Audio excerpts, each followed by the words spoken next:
I almost forgot to turn on my microphone. Hello, everybody. That was the least enthusiastic I've ever introduced a stream, I think, in my entire life. And I am counting the times when I was, like, half dead asleep. But I digress. Hello, everybody. Welcome to the Weebo Live Show, the show where everything's made up and the points don't matter. I know I've used that joke before, but that's fine. It is what it is. So today, I have a very special show planned for you. It's got ups, it's got downs, it's got reproductive rights, it's got sperm burglars, it's got sperm jackers, and it's also got a lot of the HIV/AIDS discussion. I don't know if we're gonna get to everything that I've queued up in the section, but we're definitely gonna get to the HIV/AIDS. Speaking of which, and afflictions that people suffer. I thought it would be fun if we started off this show, instead of shilling people, because, one, no one sent me anything to shill recently. I mean, I still have it intro stuff, I still have, you know, the blunt stream stuff, I still have SDA's Yorta trailer, but I did that last week, or 2 weeks ago, or however long ago it's been. But I got all that stuff, but, you know, I'm gonna call a few people out. Polydub has not gotten me his ad, alright? The Minions have not gotten me the ads. Miss Misa has not gotten me her ad, so just a few reminders out there. If you guys come across these individuals in the Twitter sphere or on the interwebs at any point in time, just give them a gentle reminder from your girl Weebs that they owe me advertisements so that I can shill their channels and help them get views. Thank you very much. But if you would also like to shill your channel on this weekly live stream that we have, where we do and talk about things of a nature of interest, you can definitely send me stuff. You can contact me. I'm pretty accessible, I like to think. My Twitter, all of my links are in the description. Just go nuts. Do your thing. Anyway, so we're talking about things. But first off, I really wanted to... Well, since I went off on a tangent after I went off on my tangent. Okay, so the reason I went off on my tangent about the ads was because I didn't get an ad this week, which is fine. It's cool. I'm not salty about it. Because I had something to replace the lack of ads. And that is, you guys remember a few weeks ago when I had an appendectomy, a laparoscopic appendectomy, and it got removed from myself? Well, I talked about a rather chill message that I left to my father on his phone of cell. And I managed to get it from him, edit it down so that it doesn't dox anybody, and I'd like to play that for you because I think you guys will get a crack out of it. A crack out of how nonchalantly I'm overhyping it. I'm just gonna play it. I gotta play from the beginning. Pause.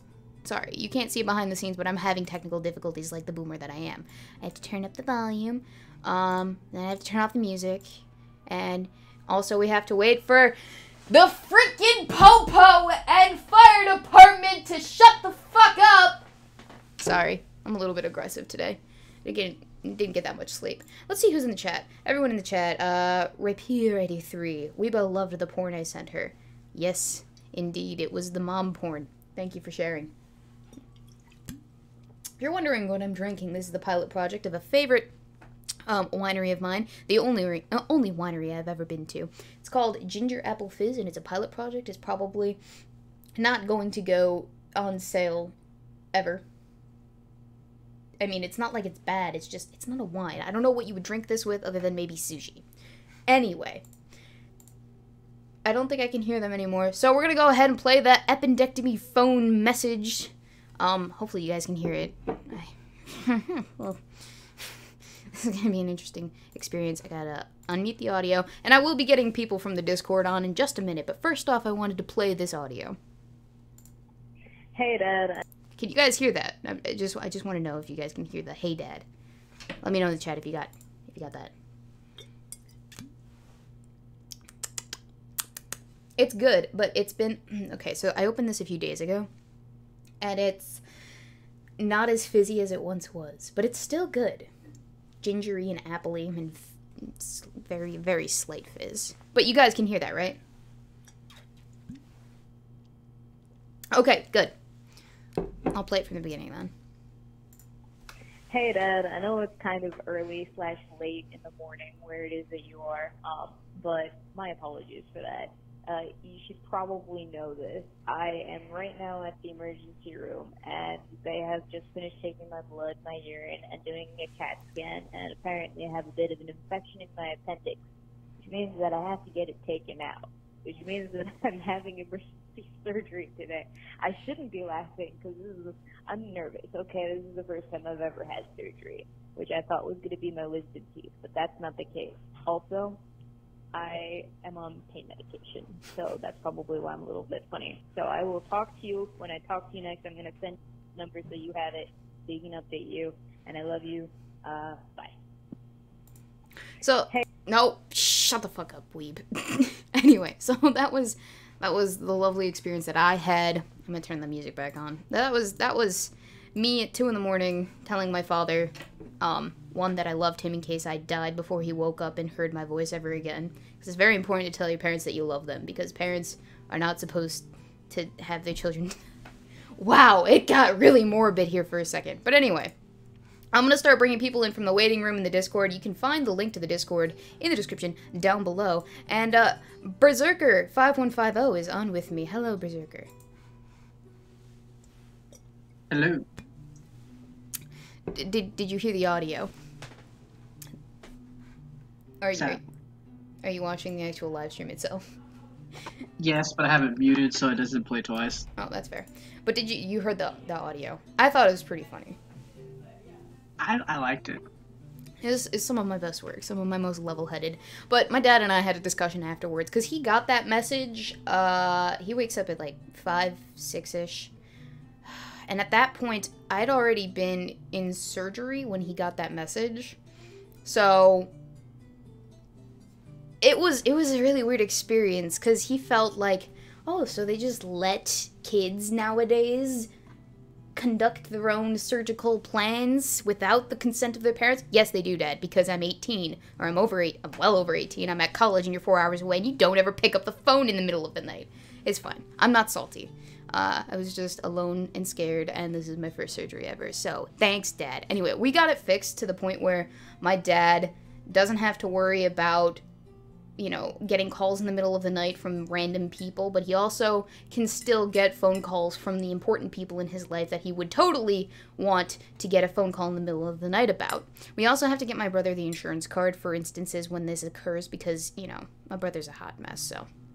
I have the insurance card. He doesn't have the insurance card. But enough about that.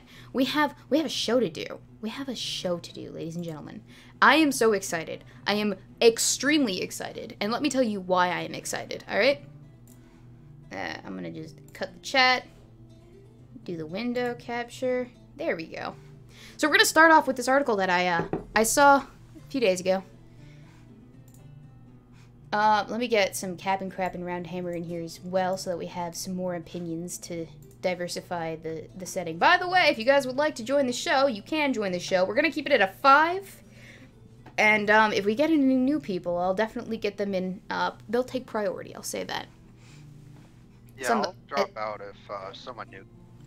Yeah, that's fine. And just for everyone in the chat's sake, you guys can hear the people. Berserker, Cap and Crab, Round Hammer, you guys can all be heard, right? Good afternoon.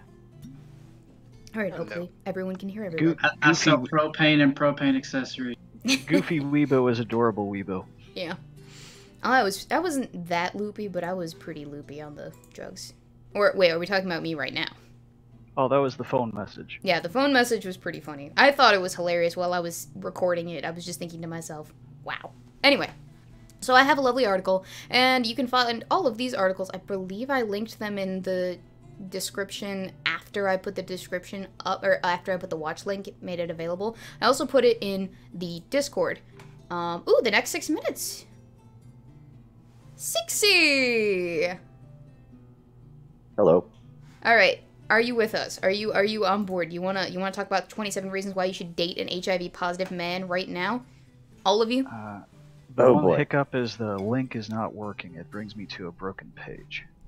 Where are you getting the link from? Is it from the Discord? Yes. Okay. Well, I'm ready. I've preemptively made up A vodka beverage. Does it really not work? Just before I get going, can you guys hear me? Oh, The comms are good. It doesn't work. Okay, I will put a different link in there, and hopefully I'll make sure that the other link works. All right, here you go. That's the article we're reading right now. We're gonna skim through it because I got so much more that I want to talk about, and I have an entire video. There's a watch link that I will give you in a hot second, gentlemen, about this. But this is my train of thinking. On a few days ago, I think. 6E, were we talking? Were we in the hangout privately? We were talking about this, and I discovered this, and I said, I'm doing a live stream about this. Yeah, that's how I remember it. Yeah, so it's important, it's imperative that 6E is here with us today because he is part of my discovery on this and the inspiration for what the rest of this stream is going to be about. Now, we're 11 minutes in, and so I'm going to keep this nice and brief. We're going to skim it. I haven't read it yet, and that's because I want to experience it firsthand with my audience.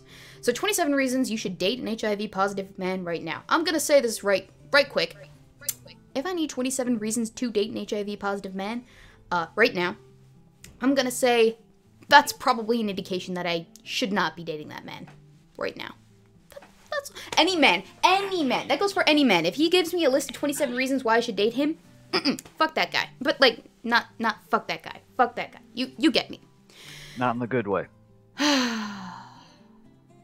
So I think it's 27 points is begs the question, who are you trying to convince, us or you? Exactly. If you need 27 reasons to date somebody. Yeah, lists. Let me just put it this way.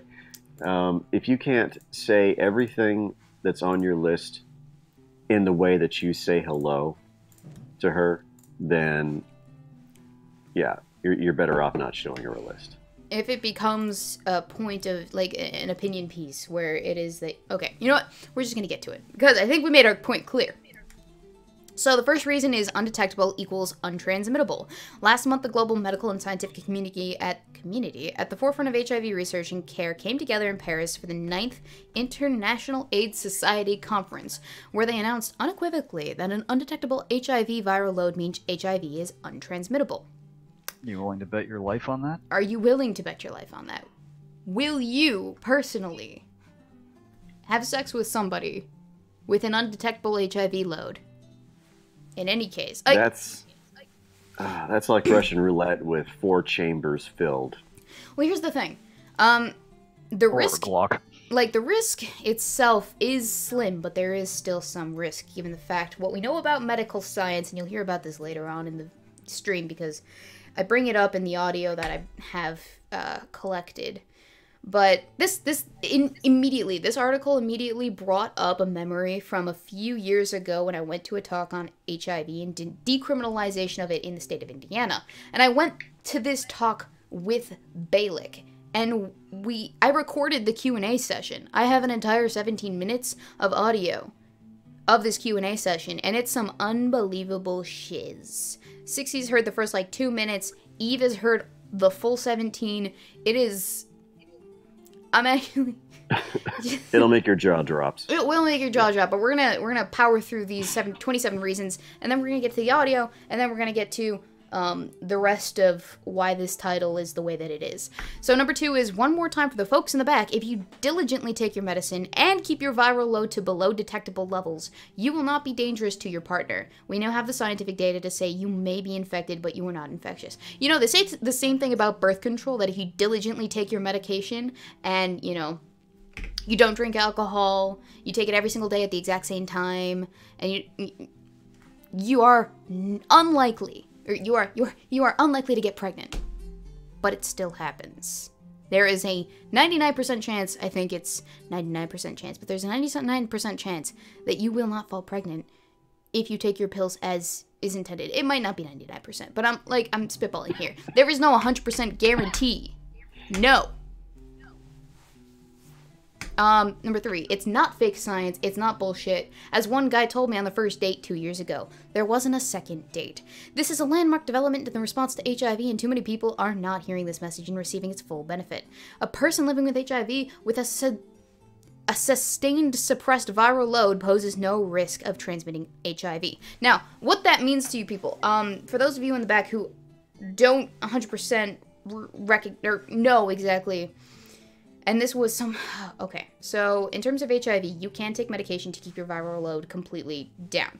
You can take medication for that. The thing that they're not telling you is that sometimes people develop a resistance to medication. Sometimes they develop... there are a few things that can come with this, or your medication can fail for a variety of factors, for a variety of numbers or reasons, or what have you. Now...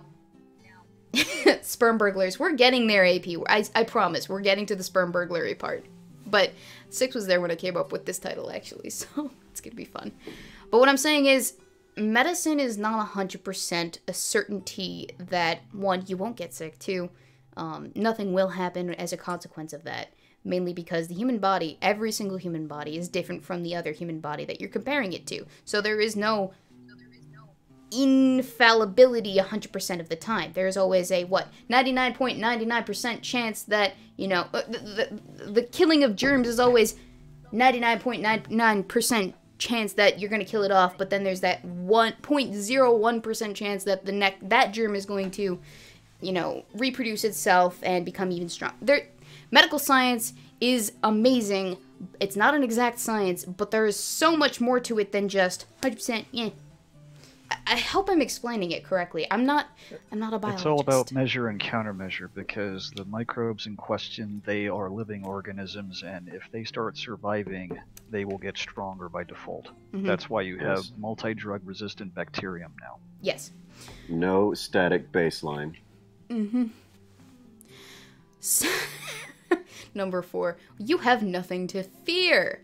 We're fun, we're available, we're pause. We're the guy working out next to you at the gym, the cutie at the apartment above who you sometimes pass on the stairs, the guy you see often at your favorite Thai place. We're just like everyone else, except we have a life-threatening disease. We do. A chronic illness. Well, a chronic disease that, limits our immune system as opposed to what is normally regular. And it's highly transmittable. Unless these certain factors are fulfilled. And that's the thing. You have to make sure these factors are fulfilled in these instances in order for you to be 100% safe. 100% safe. I'll say that. So 5, what's the issue? Why are we not hearing it? Why are guys still serosoding, choosing sex partners based on HIV status? Because that's their right to. Because it is their right to. Exactly. There's really no other reason than, well, I don't want to have sex with you because I don't personally want to risk it. I personally would not have sex with someone who is HIV positive, just like I won't kiss somebody who is sick with mono. Is that discriminatory if I don't want to risk it?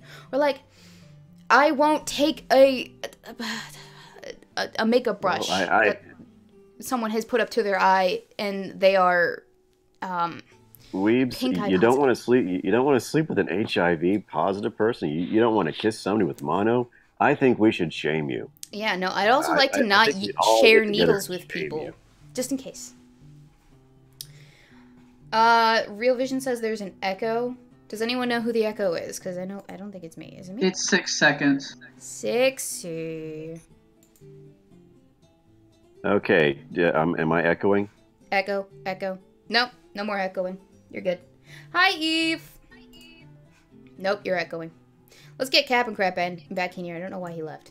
Hi, Cap and Crap. Let me mute for just a second, and then I'll see if it is actually me that is echoing. Alright, so we'll continue on. Because the message isn't out there loud enough, that and people have taught by right-wing scaremongering the public politics of age and that HIV is something to fear and alleged breakthroughs should be distrusted. There's an alarming population of people who distrust medicine thanks to social and cultural factors. There's an alarming... I feel like they're trying to compare themselves to be on par with the vaccination movement, but I don't know. Anyway, many gay men among... I want to make a presumption real quick. Okay. Either this article or one of the ones upcoming will bring up Dr. Beebe. Dr. Whatting? Basically, a black dude from New York who lied and said he knew how to cure AIDS, all that kind of shit. Pretty much anything and everything with natural African remedies and all that kind of bullshit. And somehow won a court case against the state of New York when he clearly was guilty of practicing medicine without a license, but, you know, got off free. Well, I can't tell you precisely. And yes, 6, you still are echoing. Ah, son of a... Okay. Remember, people, if you would like to hop on the stream and hang out with us and talk about the AIDS epidemic, you can do so by hitting the Discord link in the comments or in the description down below. There we go. Joining the Discord, verifying yourself via the verification link, and hopping in the waiting room. It sounds complicated, but it really isn't. So medicine isn't perfect. See, right there. Medicine isn't perfect, and Big Pharma is real. But all the rallying, organizing, research, and billions of dollars poured into a virus that hit us suddenly and brutally have accomplished something extraordinary. We are on the cusp of an AIDS-free world. You know, I have a feeling that at some point, because we have discoveries where the HIV virus has been cured, right? I'm not making this. I'm pretty sure there were 2 cases of HIV being completely cured for 2 individuals. I'm not making that up, right? Yes. That is correct, but that's a theoretical anomaly. Yeah, that was recent, not a discovery, but it happened. It was very recent. And sure, we might be on the cusp of an AIDS-free world, but I have a feeling that the AIDS activists out there are going to be pushing for a non-cure initiative in the sense that, oh, there's nothing wrong with you because you have a low viral load or whatever because you have this disease. No, we shouldn't discriminate against people with chronic illness or a chronic illness that can be cured. I have a feeling that that's going to come up at some point, just in the future. I'm making this prediction right now. Once we finally have, like, synthesized an actual cure, and it's worked on more than 2 people, that's going to be a thing that comes up. I'm making that right now, and if anyone wants to bet me on that, I will put $20 on it. So other problems are at play that keep this information from being shouted from the rooftops. Sex education for youth is inadequate in the United States. You know, I can't agree more. And info specific to young queer people is non-existent in most schools. Depends on how young they are. But I digress. We assume you're straight, and if we educate... Well, I wonder why we assume you're straight. It's because that's the norm. And by norm, I mean typical. That's the average. That is the mean. Another way for a species to propagate itself if it's not heterosexual. Yeah. I'm not saying that, you know, being gay is, you know, something that should be shunned because it's abnormal, but it is the norm to be straight. It's funny how they're directly implying that heterosexuality is abnormal. Mm-hmm. And okay, hang on. Here's the other thing too. There's nothing wrong with being a divergent person to the norm inherently. For whatever reason, we've gotten into our heads that divergence from the norm, from the average, is inherently bad. And then for some other reason, people have got in their heads that the norm itself is inherently evil. You did pretty good. Sorry. But norms and divergence aren't on their own inherently a bad thing. And I cannot stress this enough. They're not a bad thing. It's what you do with that information. It's how you go about your life, presenting things. It is within the individual, the purview of the individual, that makes it good or bad. They're neutral stances on their own. It's the circumstances surrounding them that make them what they are to the mindset of the people. Does that make sense? I hope it makes sense.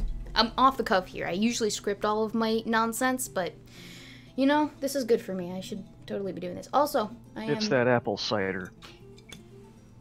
Ginger fizz it up, bitches. Alright, let's continue on. I'm gonna move on from this. Learn the UU campaign and share it. What's the UU campaign, you ask? Well, we're gonna learn about it. Here's... Excuse me. Wow. Here's more info on the campaign. If we're taking our meds diligently, we're not a threat to you. If that's the important part right there, is if you're taking them diligently. I don't know about you women in the chat or men or what. I know men don't take birth control. I know that. But I forget to take my birth control at the same exact time every single day, regardless. Which is why, you know, I know that taking... I even have an alarm clock Sometimes you'll hear it go off during side quest when we go overtime or whatever, or when, you know, I forget to mute it. But it goes off every single day at 10 p.m. Eastern Standard Time. And sometimes even with that, I forget to take it. So I don't want to hear this, oh, you know, it's fine, totally, no risk at all, if we're taking our meds diligently. I know for a fact that people don't take their meds diligently, and they fuck it up because that's the nature of humanity, is to make mistakes. Don't give me bullshit like that, alright? Just because you want to... Sorry, I'm getting too aggressive. I'm going to mellow out. You're getting verklempt. This ginger fizz is making me salty. Well, it's an issue where, again, human beings are fallible. No machine is perfect, neither is a human being. So exactly. People forgetting to take their meds is not uncommon. That's part of what they plan for, but that's one of the risks that you assume. This implied insistence that, oh, once you start taking the viral suppressant medications, that they can't possibly make a mistake with it. I mean, that's being completely disingenuous. Exactly. I mean, I get it. We have precautions in place. But assuming that you adhere to those precautions, you're putting a lot of faith in somebody that you may or may not know is going to adhere to that. Sorry, but we'll continue. If you're undetectable... And also... Sorry, yes? I would say also people often don't take the medicine because they do want to infect other people. That's surprisingly common in some places. Yeah, that was a very disturbing subculture I started reading about. The pause culture, yeah. You know, a life-threatening disease is not a fashion statement. No, it's not, and it's something to be taken seriously. It's something to be discussed with your sex partners about, because it is something that they were going to have to make a conscious decision about. And we'll get to that. We'll get to that. Don't worry about it, because there's a whole shenanigans that I want to get into, but I gotta get through this article first. 6. Learn the UU campaign, share it. If you're undetectable, you are unable to transmit. We get it. Okay, HIV, even when you play bare, even when you don't have a condom on. It's regardless of if you know, come in the different holes that you can. They're true even if there's a little bit of blood on the tip of his peenie. You get the picture, alright? I don't want to paint a graphic picture for you. I'm still a child. His dick exploded with a viral load that may or may not go viral online. Oh, God. We're not going to get into the graphic details. Please and thank you. So number 7 is, why should you date an HIV-positive guy? Because we can teach you all this stuff, and as an added bonus, you get to fuck us. Well, that's assuming that I want to fuck you in the first place, son, and I don't. Not just because you're HIV-positive, but because I have a committed relationship that I'm in for the last 4 years now, and I'd rather, you know, do the diddly with him than anyone else. Boyfriendo obviously has the qualifications that you're after. Everyone tell Boyfriendo that he's adorable in the Discord if you won't mind, because I think that he needs it. He's a cutie pie. I love him. He's coming to visit me on Sunday, by the way. Awesome. Look, it's not our job to teach you the realities of modern medicine, and look, it's not our job to teach you the realities of modern medicine, and a smart, self-respecting gay man should do the work on his own to educate himself on what his options are if he gets HIV and what options are available to prevent it.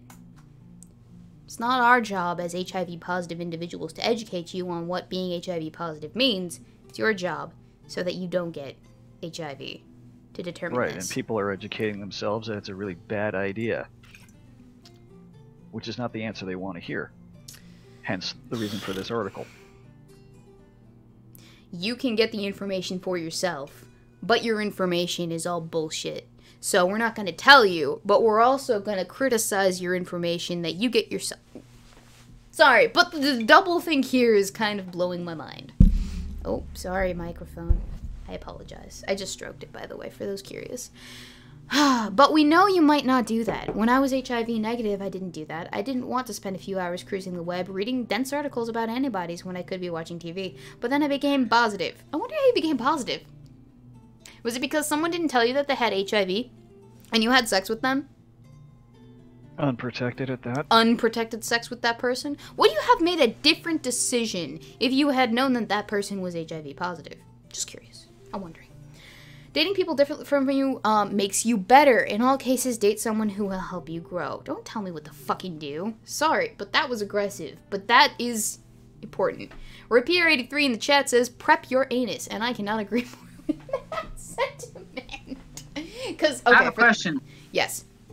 If you're prepping your anus and you know you're about to fuck a dude who has AIDS, so do you like take a doctor's like glove and shove it up your ass and like hope that catches the viral load, or how does this work? I would assume the condom is supposed to catch it, but that's assuming you use a condom and the condom doesn't break. I don't know. And that's assuming the condom actually works. Mm-hmm.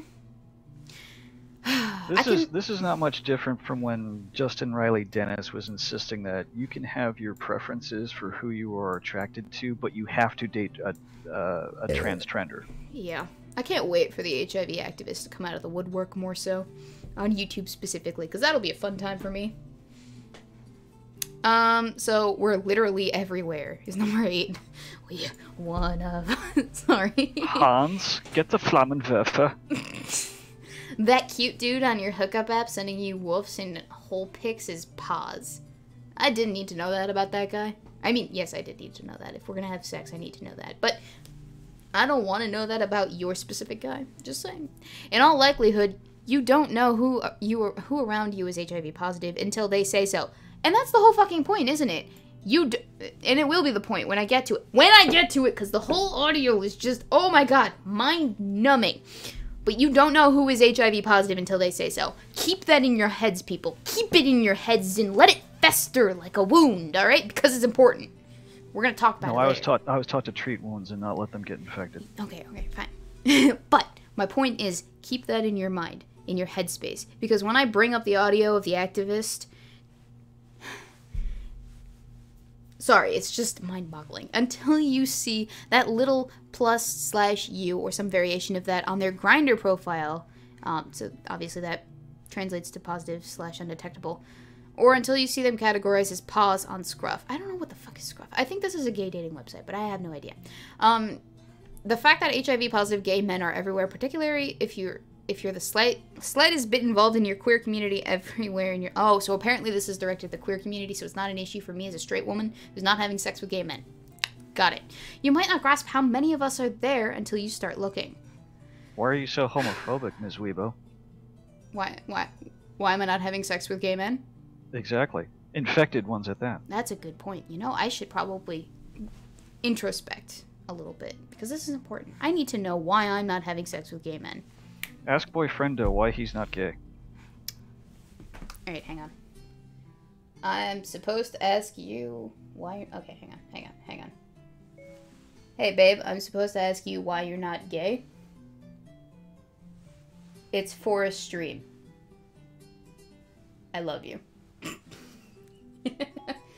I mean, if you listen to Renegade, he is a little boy, so maybe he technically is, and just using Weeb's boyishness to cover. That's true. You know, I went back through some of his tweets directed at me because I was curious. This is before he blocked me, and he's spent the entire time that he's had a Twitter since just all the way back to 2016, I think it was, asking me to show pictures of my trap dick. You know, the rumored 87-foot schlong. 87.6. So technically he's been... I didn't realize this, but he's been asking me to show nudie pics for a while now, and I just didn't pick up on it, because I thought he was fucking joking. But I guess, whatever, it's fine. Well, it's the innocence of a 12-year-old. We're not out to hurt anybody. Yeah! Tell that to Mr. Medicare in his freaking pause video! I'll watch that motherfucker! Sorry, I got a little bit worked up, but you get my drift. Did everyone else see it? Yeah, that was genuinely disturbing. I couldn't sit through it fully. I had to, like, take mind breaks, because I'm like... This is a thing that exists. And it does exist. It's a small part of the community, I'm sure, but it exists. And the fact that it does exist means that there are a small subsect of pause people out there who are out to hurt people and infect them intentionally, which means that it should be criminalized. Okay, sorry, hang on. I'm getting ahead of myself. Wasn't there a couple years ago in New York a case of, I think it was a dude who was intentionally going around trying to infect as many women as possible because one infected him without telling him, So he's like, oh, if I'm gonna die, I'm gonna kill all these bitches with me. Yeah, there are also cases of, Yeah, that's happened more than once in different examples. to different degrees to different people. Like there was a case, I can't remember where I heard about it. Maybe I can. It might be in the audio. She might have mentioned it. But there was a case about a guy who didn't want to pay child support for his son. Yeah, I think she mentions it in the audio purposefully. She said, "Oh, we'll hear about it. Sorry, I'm getting ahead of myself. I'm so worked up." It's that ginger apple cider. This was years ago that she had this discussion, and I'm listening to it nowadays. It's making you antsy in the pantsy. Plus, it's the ginger lap. Blah blah blah blah blah blah blah blah. Oh, 60 is in the waiting room again. Let's get him in here. Sorry, you have to at me, otherwise I'm not gonna see it. Hi, 60. Okay. Sorry, 60. Love you, 60. Am I echoing again? I don't think so. Yeah, no, I don't hear an echo. But if I hear an echo, we're gonna have to like alter some stuff. Yeah, all right. Woo! This ginger apple fizz is like 8% alcohol, so you know we're gonna have a good time on this stream. I'm trying to pace myself, but I just turned 21, guys. You have a lot to make up for. It's okay. I've been 21 since the middle of November, and I'm already 4 Dr. Pepper and Cokes in with a bunch of whiskey left to drink straight. That's good. That's good. All right, so number 10 is pause guys on medication are some of the safest sex partners you can have. Let me see that statistic, please and thank you. We are getting frequent tests. We're part of your health. It's part of our health regimen. I do blood work every 3 months. When I do a full range test for a list of sexually transmitted infections. Most pause guys I know do this. I'm not going to get into it, but... Well, that's on their say-so. Yeah, you do that, but does everyone do that? And that's assuming that you have the medical tenacity to actually pursue the medical treatment that's necessary to keep your viral load down. That's also assuming that you actually go out, like, are you that promiscuous that you feel the need that you need to actually get a sexually transmitted disease blood test every 3 months? I don't. I do it once a year when I go into my gynecologist. Sorry, I'm not trying to judge people because they're sexually promiscuous, but I am kind of judging this guy a little bit because he's trying to convince a whole bunch of people to do something that they're not comfortable with, and it just irks me to high hell when people are trying to convince you of a thing that personally you've already reconciled in your mind as not being something that you want to do. Well, this is very similar to Charlize Theron demanding that, oh, I'm over the hill, but you still have to date me. Mm-hmm. This guy is a walking biohazard, and he's Mm-hmm. still demanding the same privileges of prior to. I was like, well, sorry, the world doesn't work that way. Yeah. Right. Is this an honor system you really want to test? I don't. I really don't. Honestly, there's a reason I waited until 17 to actually do anything with anybody, and there's also a reason why I've only ever done it with one person. Ever. Like, I've only kissed 1, 2, 3 men in my life. That doesn't count family members because I'm European in heritage, so we kiss on the cheek every once in a while. But on the lips, only really ever. First boyfriend in high school, and that was at homecoming. Freshman year. Second boy once during sophomore year, and current boyfriend several times. Well, not everybody sees sexual relationships as emotional investments. Well, they are. They're an investment. Brag about that prude culture, why don't you? It's not. I hardly consider it prude. I'm very careful with my body. I'm very careful with who I trust with my body and my mind and my soul and whatever. It's my personal preference. But here's the thing: my body, my choice. Right? Right? That's the idea we're getting behind. Not when it clashes with the narrative. Not when it clashes with the narrative. Not when it no. Sorry. You're gonna have to date this pause guy. Yeah, I seem to recall. What was it? It was an article.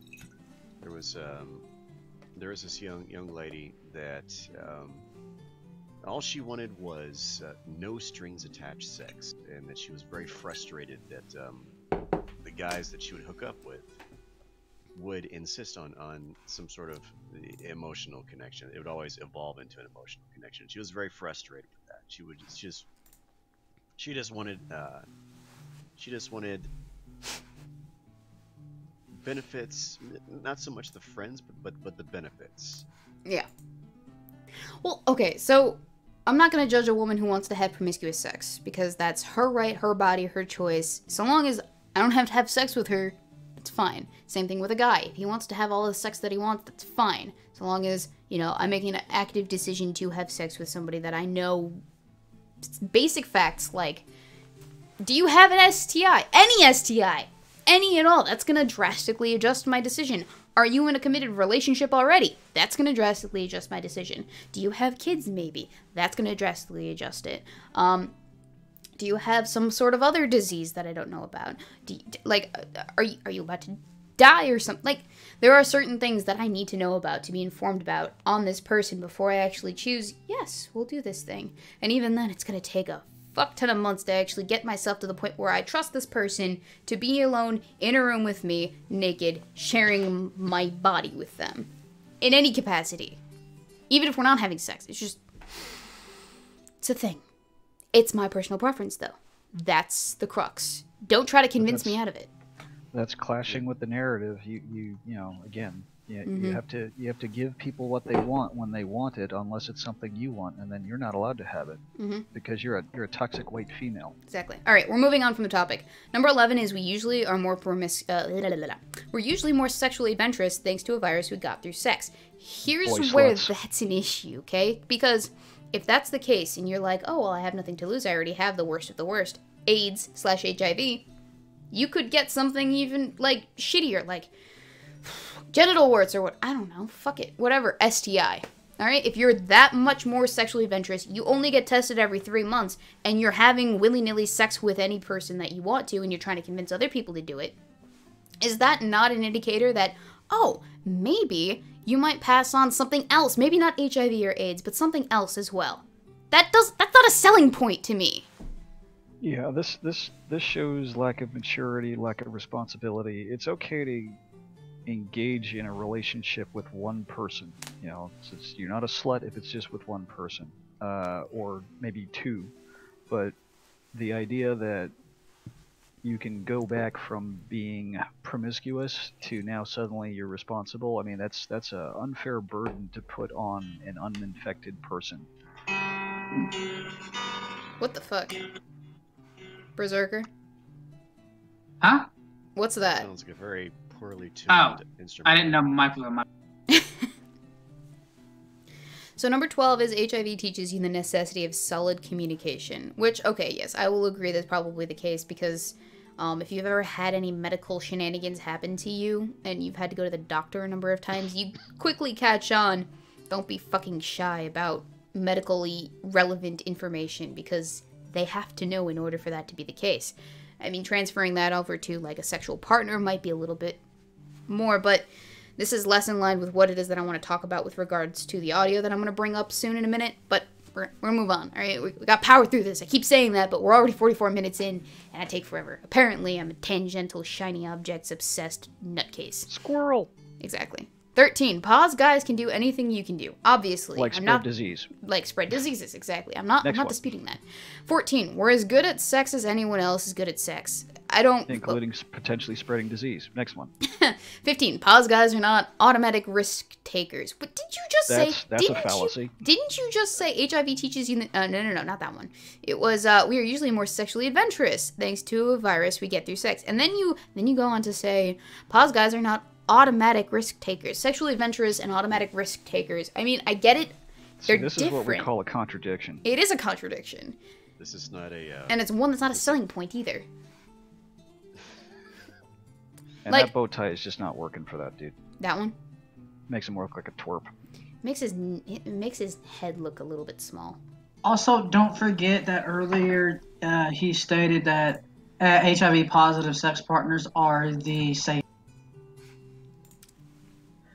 You cut out there for a sec, Berserker. I was just saying, don't forget that he stated that HIV positive partners are also the safest. Yeah. The Then safest, they wouldn't but be also HIV positive, would they? I see this as kind of an attitude of, if you're in a plane and you know the damn thing's gonna crash, hey, why not just set the guy sitting next to you on fire? Why not? That's just That because again, misery demands company. So 16 is, but if we do take risks following our seroconversion, we're aware of them. I think seroconversion is meant to be like, oh, once we have the HIV? I don't know. The HIV. I'm gonna... Yeah, nice fancy term for meaning I caught the HIV. Many HIV-positive guys decide to play bear after getting HIV. Many, but certainly not all. Why? Because the process of getting treatment and taking care of yourself after learning your status is a crash course in current healthcare. We learned the data of risk. We're getting frequent tests, and this new info gives us the ability to make informed choices on what sexual risks we're willing to take. Okay, but does that facilitate your enthusiasm to inform other people of the choices and what sexual risks you are putting them at as well? I'm curious. Are you going to tell somebody that you are HIV positive? Sorry, I'm getting ahead of myself again. Especially when he just said in the article, it just read that, will we still go bear, meaning no prophylactics. 17 is PrEP exists. Okay, so this is an argument that I hear of a lot when it is that I'm talking, in the one time that I actually had like a serious conversation with somebody about HIV, AIDS and stuff. PrEP exists. So PrEP is essentially the after pill for when you have sex with somebody who's HIV positive. So PrEP exposed prophylaxis, or PrEP, is the other massive development in HIV. TASP is a triumph of medical science helping those... is a triumph... Did they just repeat? No, they didn't. All right. I'm going through it. Truvada is currently the only drug approved for PrEP, although other drugs are being tested for it. It is a once-daily pill that prevents HIV transmission, regardless if your sex partner is detectable or undetectable. So this is the pill that someone else is taking in order to make sure that they don't get HIV/AIDS. Regardless of condom use, regardless of gender, yada, yada, yada. It's a preventative measure. And the cost is on the other party. Exactly. That's considerate. It's very considerate. But it's like the plan B for AIDS. 18, while HIV-positive people are among the most vulnerable in our community, we're not trouble, quote. I don't think anyone really ever indicated that... I mean, I don't pretend to understand what a person goes through when they have HIV/AIDS and the indications of what any transgressions that are imposed upon them as a result of that. But the issue is the people who have caught it in more innocent context, such as neither party were aware of their status at that point, and are trying to be responsible and are being diligent about it. Those are the individuals that, again, they have nothing to fear from society at large, simply because, again, they are being responsible, because they've accepted basically their what's happened. Mm-hmm. But what I am concerned about is, the attitude is just like in the 70s. Whatever you caught, you can get a shot of penicillin for the next day. What happens when the virus mutates? Because viruses do that all the time. Bacterium do that all the time. Exactly. That's another thing to consider as well, is how do we know that virally it's a pitfall of human nature. If you look at the massive island of floating plastic in the Pacific Ocean, you see an attitude that many human beings have. That it's convenience to have these packages that are made of plastic that one can easily throw away. It's something that's reliable, it's something that's every day. Mm-hmm. So, hey, if it is convenient for me and it serves my purpose in the moment, what could ever be wrong with it? Exactly. All right, so number 19, HIV doesn't look like anything. HIV looks like me. Some days I think I look pretty cute. Okay, we get it. Anyone can have HIV. That's a repeat reason. This is a list of 27 things that are... That's redundancy right there. It is pretty redundant. So number 20 is HIV doesn't discriminate on age. You shouldn't either. Okay, this is kind of... I'm not even going to touch that because it's... Now that's suggesting ageism. Yeah. 6, can you turn yourself up a little bit? Apparently you're really quiet. Let me try 27, HIV doesn't discriminate on skin color. You shouldn't either. HIV forces many of us to start making healthier decisions. In doing so, we become better boyfriends. So now you're racist if you say I'm not interested in a relationship with you.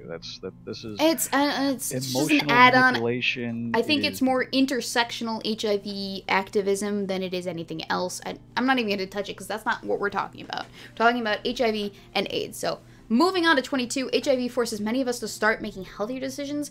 I'm gonna say this. Says who? You? Just you? Using you as the indicator of what that is? Not How do you know? Where is that study? Do I sound better now? No. Here, let me see if I can turn you up. Okay, try talking now. Okay. A little bit better, I think. I hope. Hopefully. Being HIV positive has no bearing whatsoever on his personality. No one's arguing that. Being HIV positive has no bearing whatsoever on his ability to commit. No one's arguing that. Being HIV positive has no bearing whatsoever on whether or not he's top, bottom, or versatile. Again, no one's arguing that. That's got nothing to do with anything in this context. Really, it doesn't. It's just whether or not you have HIV, AIDS. Being HIV positive has no bearing whatsoever on what kind of sex he likes. Again, no one's arguing that. Again, irrelevant. We're just like you. No shit, Sherlock. You just have a viral infection that's chronic and could totally kill you one day. Sorry, 27. There aren't any benefits to dating an HIV-positive guy. And that's the point. So you just made the argument all this time to say, oh, there's no benefit to it. There's no benefit. Well, then why are we reading this article then? I don't know. Well, I think what they're talking about is we're no different. We're just like you, except we have this thing. And that's the reason. That is the whole reason why someone would decide whether or not to have sex with you because of whatever viral load it is that you have. I mean, the same argument could be made for a heterosexual couple where one person has something, such as, say, herpes, or perhaps something else that's slightly more benign, but is transmittable through body fluids. Hepatitis. What if someone were to catch hepatitis through surgery? That's happened. Yeah. Well, that's where a couple has to make a mature decision. Okay, well, what do we want? What do we want for each other? And what actions are we willing to take to protect each other? Exactly. Okay, so, gentlemen, I have put the watch link in the video, or not in the video, in the stream chat where you can find it. It will be there. We are going to be watching this video, all 17 minutes of it. Hopefully we'll actually get through it, but I make no promises. You know how we can be. Tangential at best. Shiny object at worst. But we'll get through it. Apple ginger cider. It has nothing to do with this. I just, for the life of me, can't stick to a train of thought for whatever reason. This is why my videos are so long. All of them. Over 14 fucking minutes. Oh my god, it's ridiculous. So, is everyone in? Is everyone in? Well, room? You gotta flesh out your thoughts, and no shame. Just one more second, I'll be up. Okay. So let me know when you get in here, and then I'll start playing it. I'll turn off the nice tavern music we got here.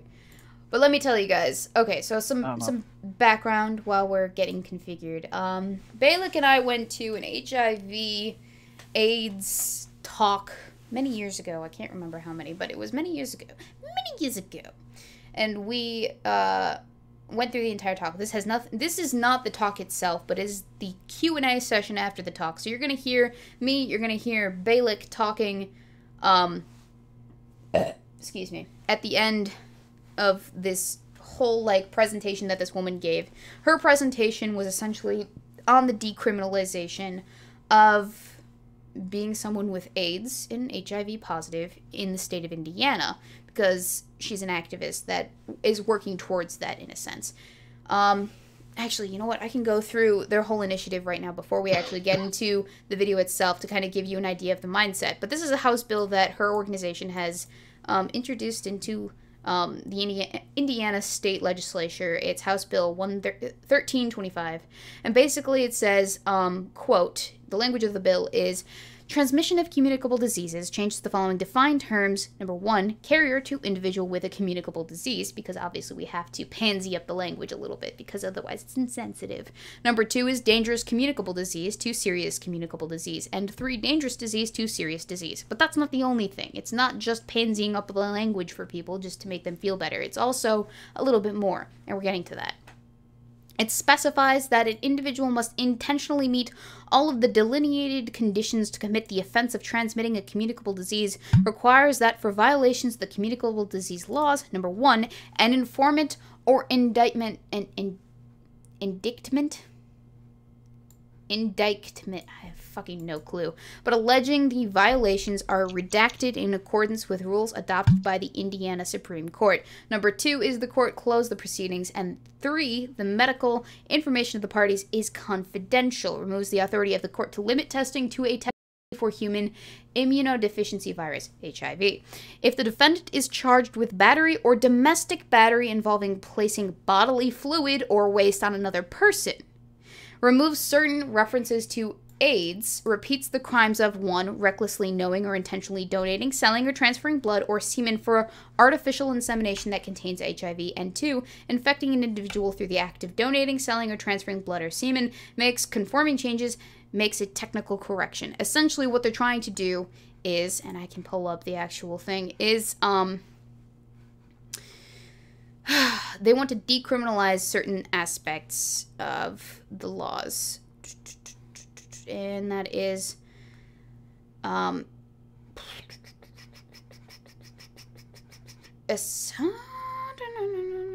have a brochure and I pull it up, but for whatever reason, there were a number of things. Music time.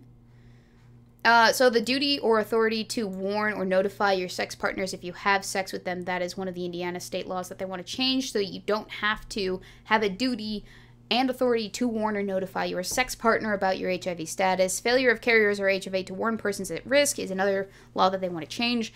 Requires people who knowingly have HIV, HBV to disclose their HIV status to people with whom they will engage or have engaged in sexual or needle sharing activities that can transmit HIV, HBV. Alleged violations can result in felony convictions. That's what they want to get rid of, the felony conviction portion. They want to decriminalize, in their minds, having HIV inherently on its own. Because, and you'll hear about it later in the audio, we don't criminalize other people for not disclosing certain things during sex relations or what have you. Then there's the battery by bodily fluid issue and malicious mischief by bodily fluid. Essentially, this is when you commit an assault with a bodily fluid. That is, if you spit on somebody, if you fling feces at them, if you piss on them, maybe if you jack off and then you go full Silence of the Lambs on this bitch. Stuff like that. Quote, these make it a heightened felony sentence enhancement for people living with HIV, tuberculosis, viral hepatitis to expose other to any bodily fluid, blood, spit, tears, urine, including those that do not transmit HIV in either a rude, angry, or malicious manner. Actual contact does not have to occur to be convicted. So essentially, if you are utilizing your bodily fluids in the act of assaulting somebody, you can be prosecuted at the next level above what normal people would, because of your status. So essentially what they're arguing is that you're being discriminated against. And this is basically the crash course of the entire talk that she gave and what they want to repeal according to this organization. The next one is communicable diseases, testing of semen used in artificial insemination for communicable and sexually transmitted diseases. Communicable diseases, precautionary measures for use of human tissue and blood products, regulation of blood centers, donation, sale, or transfer of semen or blood products with HIV. These make it a felony for people living with HIV to transfer, donate, or sell their semen, blood, or plasma, despite the fact that FDA screens and protects the blood supply from infectious agents. Modern treatment and prevention tools also mean that there is no risk of HIV transmission should a man living with HIV seek fertility services involving his sperm. Now, I don't know about you guys, but I'm not going to artificially inseminate myself or appreciate artificially inseminating myself or getting a blood transfusion from somebody who has the potential to pass on a communicable disease to me in any capacity, even if it's nearly undetectable viral loads. I think that that's kind of inherently malicious that you would try to do that with the understanding that that is a possibility. even if it's a slim one. They say it's impossible, but I'm not convinced.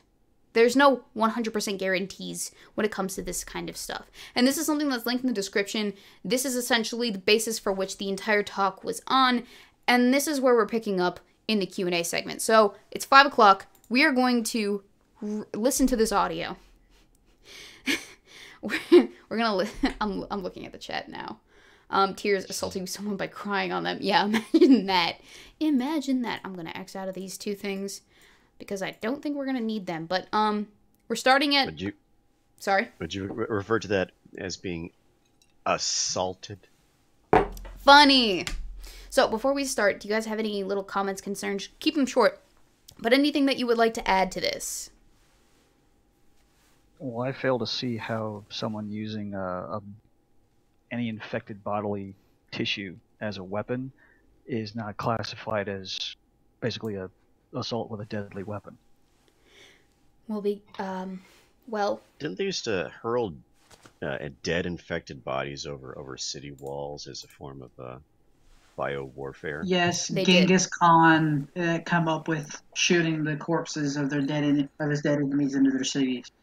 And if you throw any feces, blood, semen, any of that shit in prisons, you will be charged with murder. It's the same if you're caught tattooing and you've like used the same needle on somebody and they can prove that. It's the exact same. I'm excited, guys. All right, so hopefully this works because it's some golden nugget shit. I will say that. Are you ready? Roll it. All right. Yes. Hi. So can I ask you to clarify something real quick? So you said that there is a treatment that renders infections virtually undetectable. Can you guys hear it?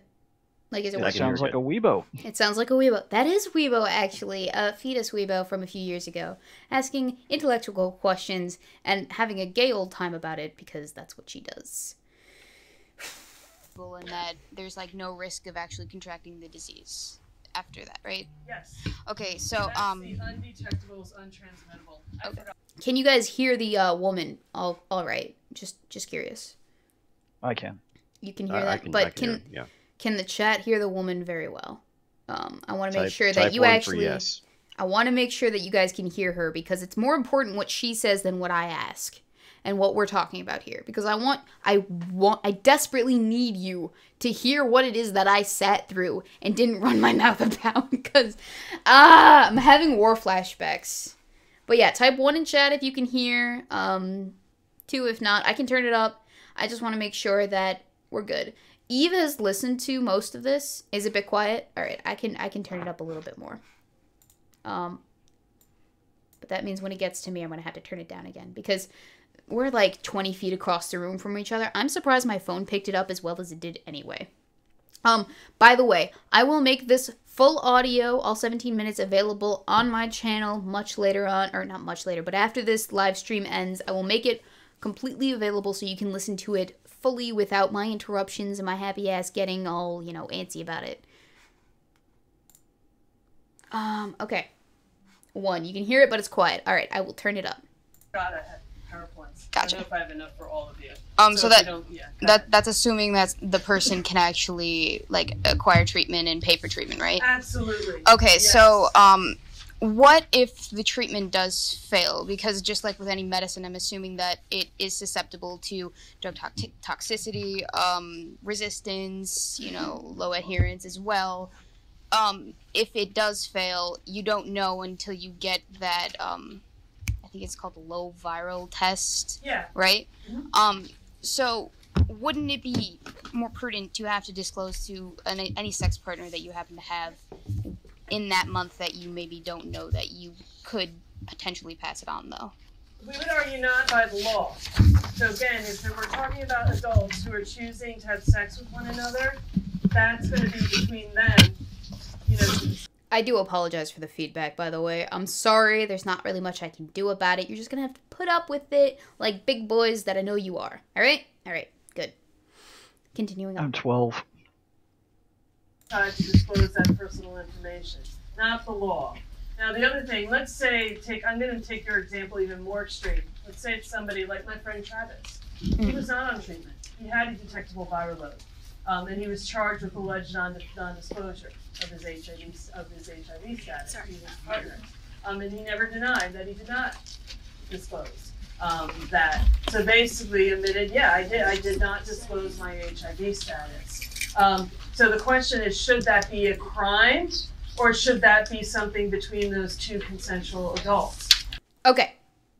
So pause. Before she gets to her answer, what do you guys think it should be? Do you think that you should disclose your viral HIV load status or whatever it is that you are? Do you think that it is one of those things that should be mandated that you disclose to somebody legally? Common human decency. Well, yes, it's common human decency that you're honest about your HIV status, but do you think that it should be made something punishable by law if you don't actually do? And I want to see this in chat, too. 1, if you agree with me. 2, if you think that I'm full of shit and that I should just shut the fuck up. Well, not that, but if you disagree with me, I guess. 1, for yes, you should totally be criminally charged if you do not disclose your HIV/AIDS status to someone who you are having sex with. 2 for no. Uno. All right, well, the smoking rat brings up an interesting point. The smoking rat says, "Do I have to consent to be murdered?" No. And technically, this is a similar analogy, where if that person is not aware of their partner's status at that point in time, they have every right to have a choice. It's an issue where male, female doesn't matter. It's an issue of they have a right to know, because that's the purpose behind informed consent. Okay. Now, look at it this way. Sorry, if it's a situation where both partners know, then they can proceed as they please. Yeah. So look at it this way. You sit down and have a drink with somebody. Unbeknownst to you, the person that is serving you the drink has put poison in it.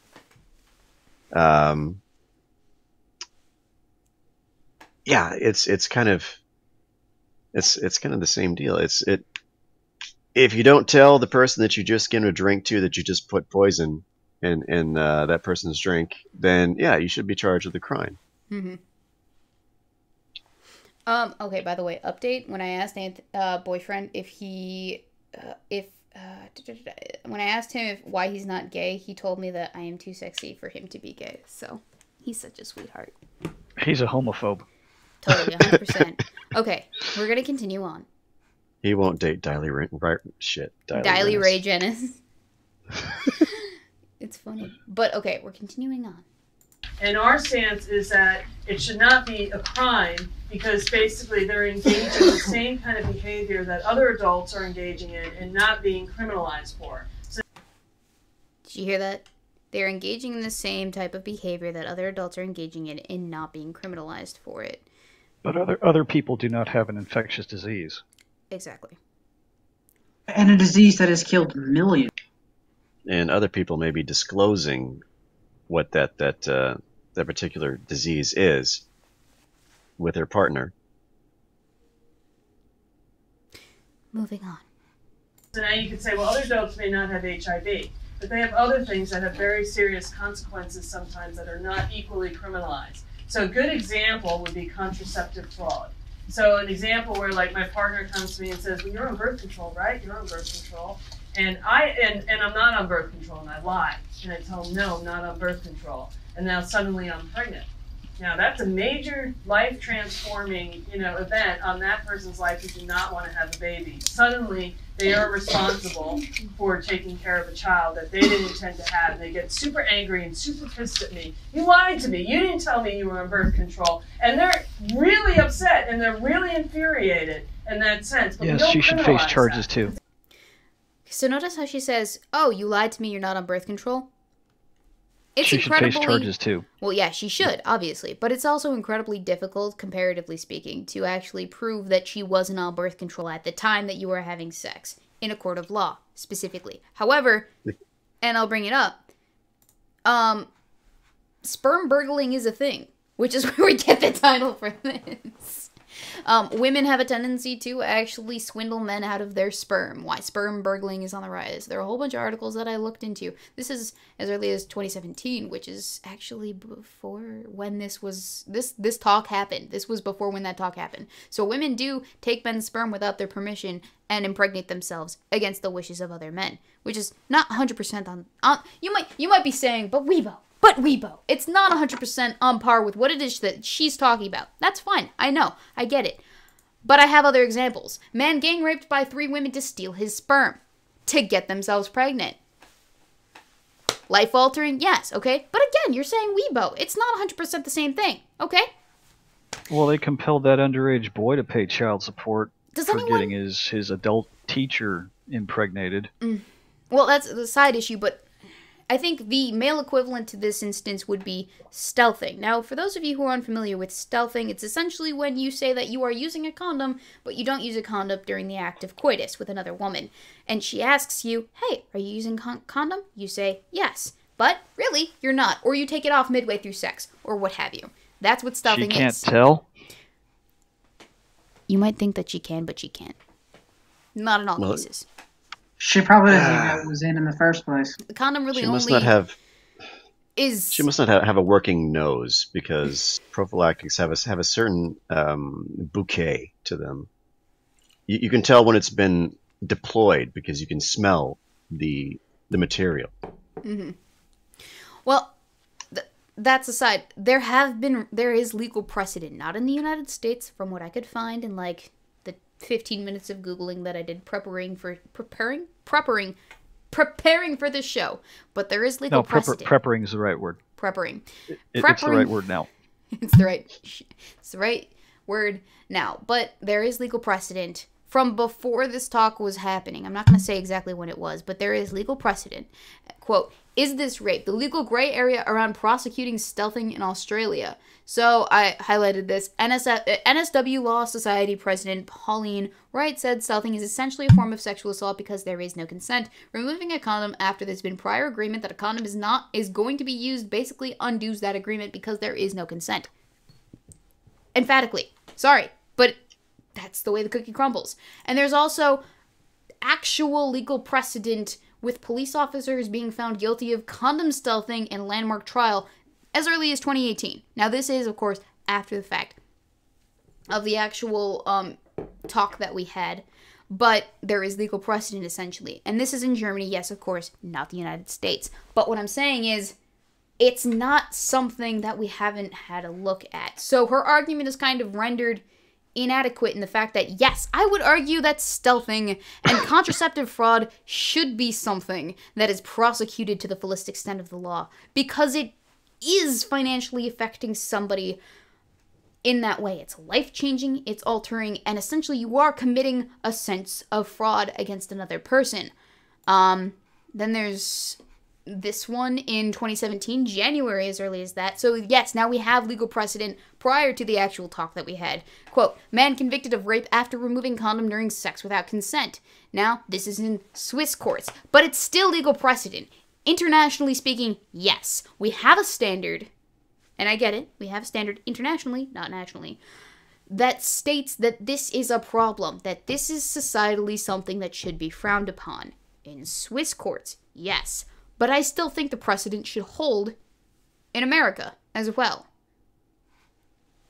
So I think I'm going to... Oh, yeah, here's the other thing, too. Woman uses sperm from oral sex to get pregnant, forces child support. Here's another example of contraceptive fraud, and this is as far back as 2014, okay? 2014, we have contraceptive fraud, and I think, correct me if I'm wrong, but this is absolutely blindingly cockamamie bullshit type nonsense that it should be prosecuted. This kind of nonsense is something that should be frowned upon, criminally indicative of being charged, and all of the Okay, in that sense, should you prosecute women who put holes in condoms? Well, if they intentionally do so with the, intent to commit contraceptive fraud, then yes. But of course you have to prove intent. And that's the other thing too, is you have to be able to prove intent in these instances. But at the same time, when it comes to murder 1, means that you have intent. Murder 2 is intent, but emotionally charged intent, so it's a little bit less of a degree of issues. Manslaughter, however, denies you the necessary intent to actually try you in a court of law with criminal charges with actual jail time. It's an accident, but it still has long-lasting consequences. So intent doesn't really matter in that sense if we're talking about murder, because it does have long-lasting consequences. But it's still precedent in the law that intent is an aggravating factor. Maybe if we update the laws to include, intent to infect, maybe then they'll, simmer down about it. But really what they want to do is completely decriminalize it. And that's just not something I can get behind.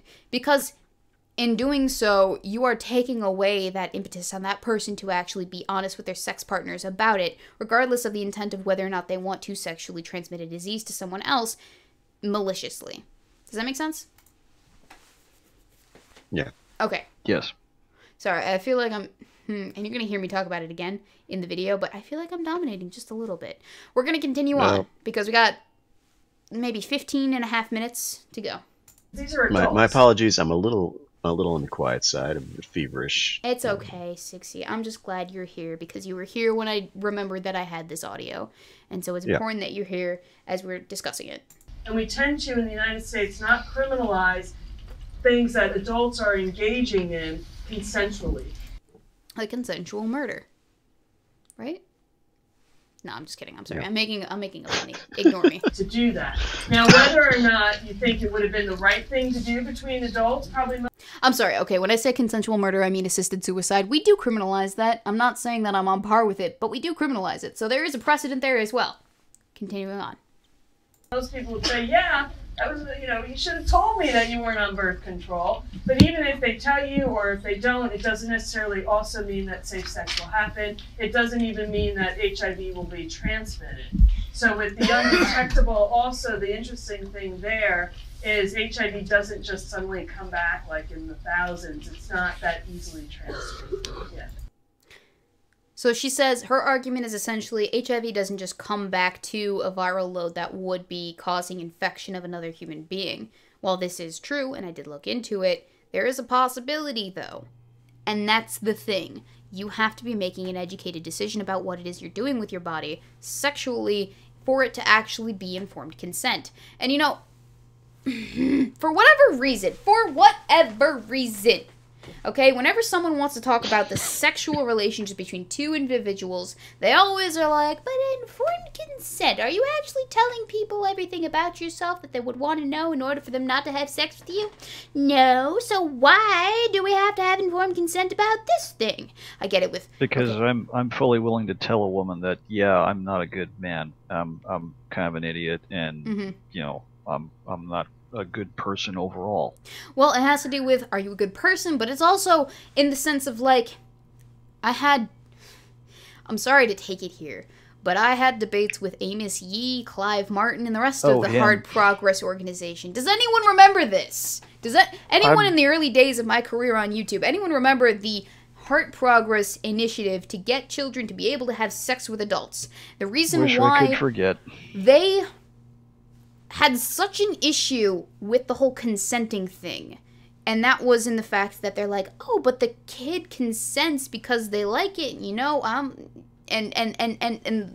the impetus, not the impetus, but the precipice of why it was that it wasn't okay for the child to have sex is because they can't give informed consent, as they are too young to actually understand and be informed on the issues that are relevant to them having sex in general. Weebo, I feel at this point, in this juncture in our friendship, I need to inform you of this because I believe it's very important. Oh, 60? I think it's going to impact the duration of our friendship, of our association.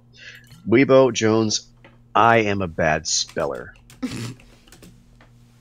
now you see the stakes of being bad at spelling or having a very serious communicable disease. There's a huge difference.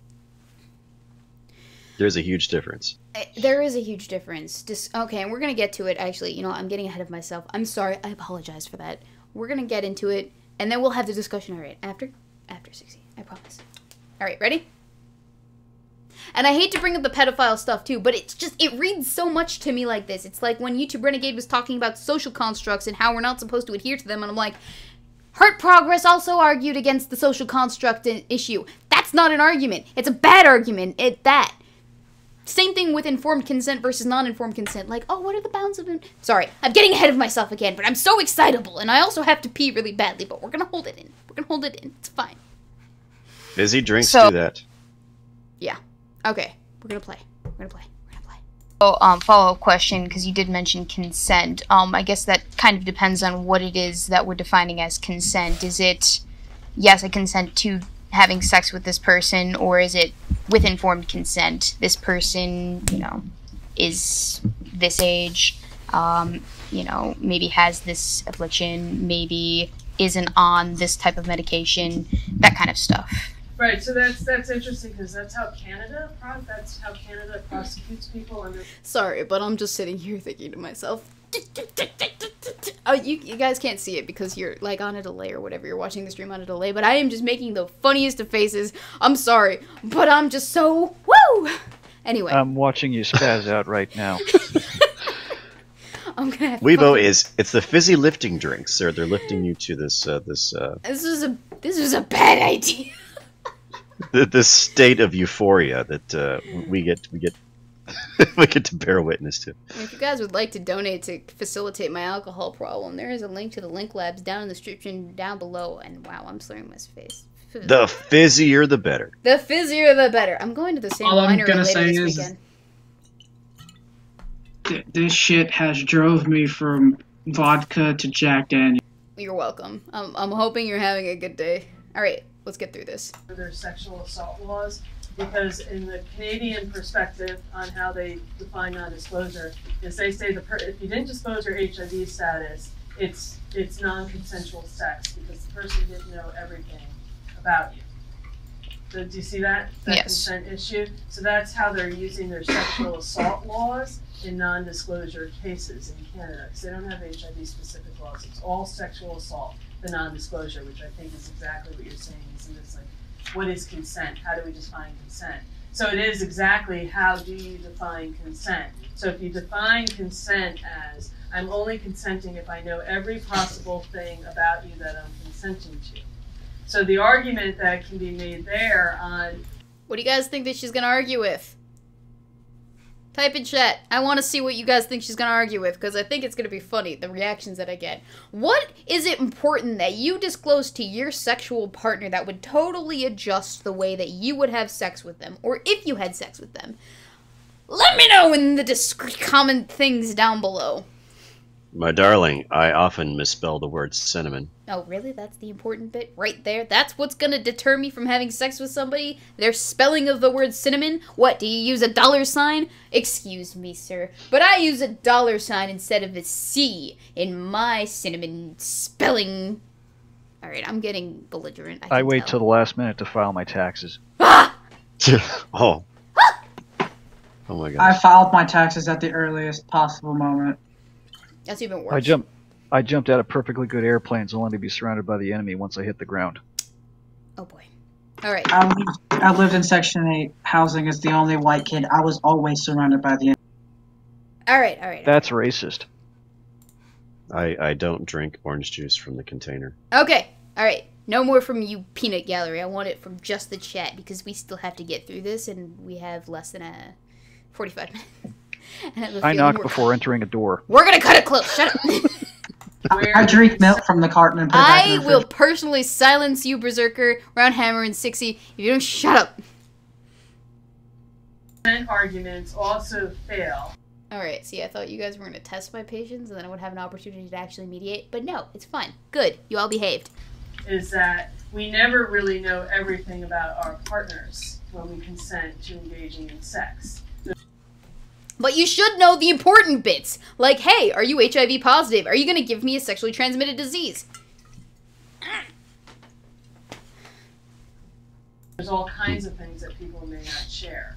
And then sex, also the context is very complicated. So is it a one-night stand where I just go out and I hook up with somebody and I never see them ever again? You know, should a law mandate that I tell them everything about me, my personal history, my background, who I am? Because there could be other things that the person could be horrified that they had sex with me that had nothing to do with HIV. It could be that we share a different religion and they never would have hooked up with me because of my religious belief or faith and that sort of thing. And that's very stigmatizing in their particular group or something like that. Or Did you catch that, chat? Did you catch that? Yeah. She brought up the religion card. Religion. As if a superficial trait, as far as religion, political belief, skin color, nationality, spoken language has any bearing on this. No, it does not. It's a matter of whether the person you're about to sleep with is going to change the rest of your life by giving you a disease that we cannot currently cure.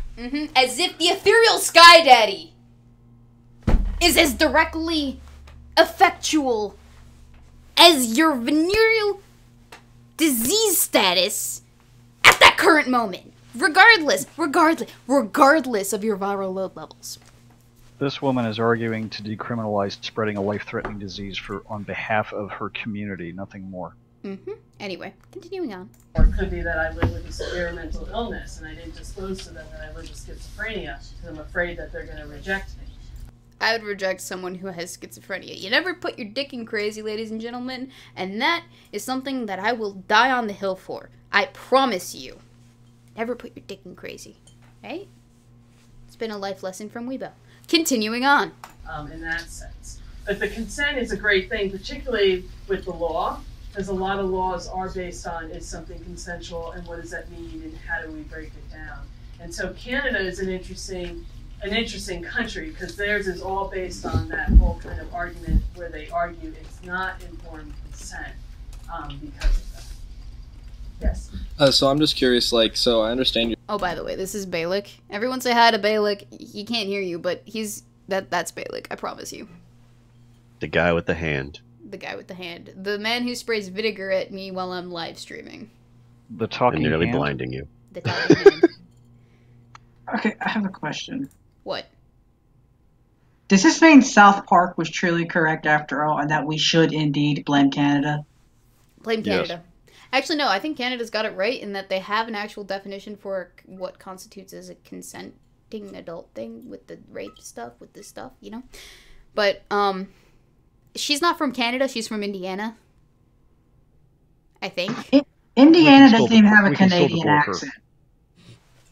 No, but they have accents. Alright, I'm sorry. We're going to continue on because we do have to get through this before the actual top of the hour. I promise you we will. Your stance on the legalization of informing, but what if, because I from my understanding, the undetectable means untransmittable. There's only been 3 studies done on it, and the study concluded that it was very rare. It was unlikely for the transmission, but it's still a very distinct possibility, just insanely unlikely. And then along with the PrEP pill, which has a 90% effective rate, there is still a chance that the virus transmits. So even if they don't consent, but all the precautions are there, but they still transmit it, should that be a crime of infecting someone with HIV? I love Balik because he and I do the intellectual stuff quite often. But yeah, he's a smart boy. Everyone give Balik a hand clap in the chat, please and thank you.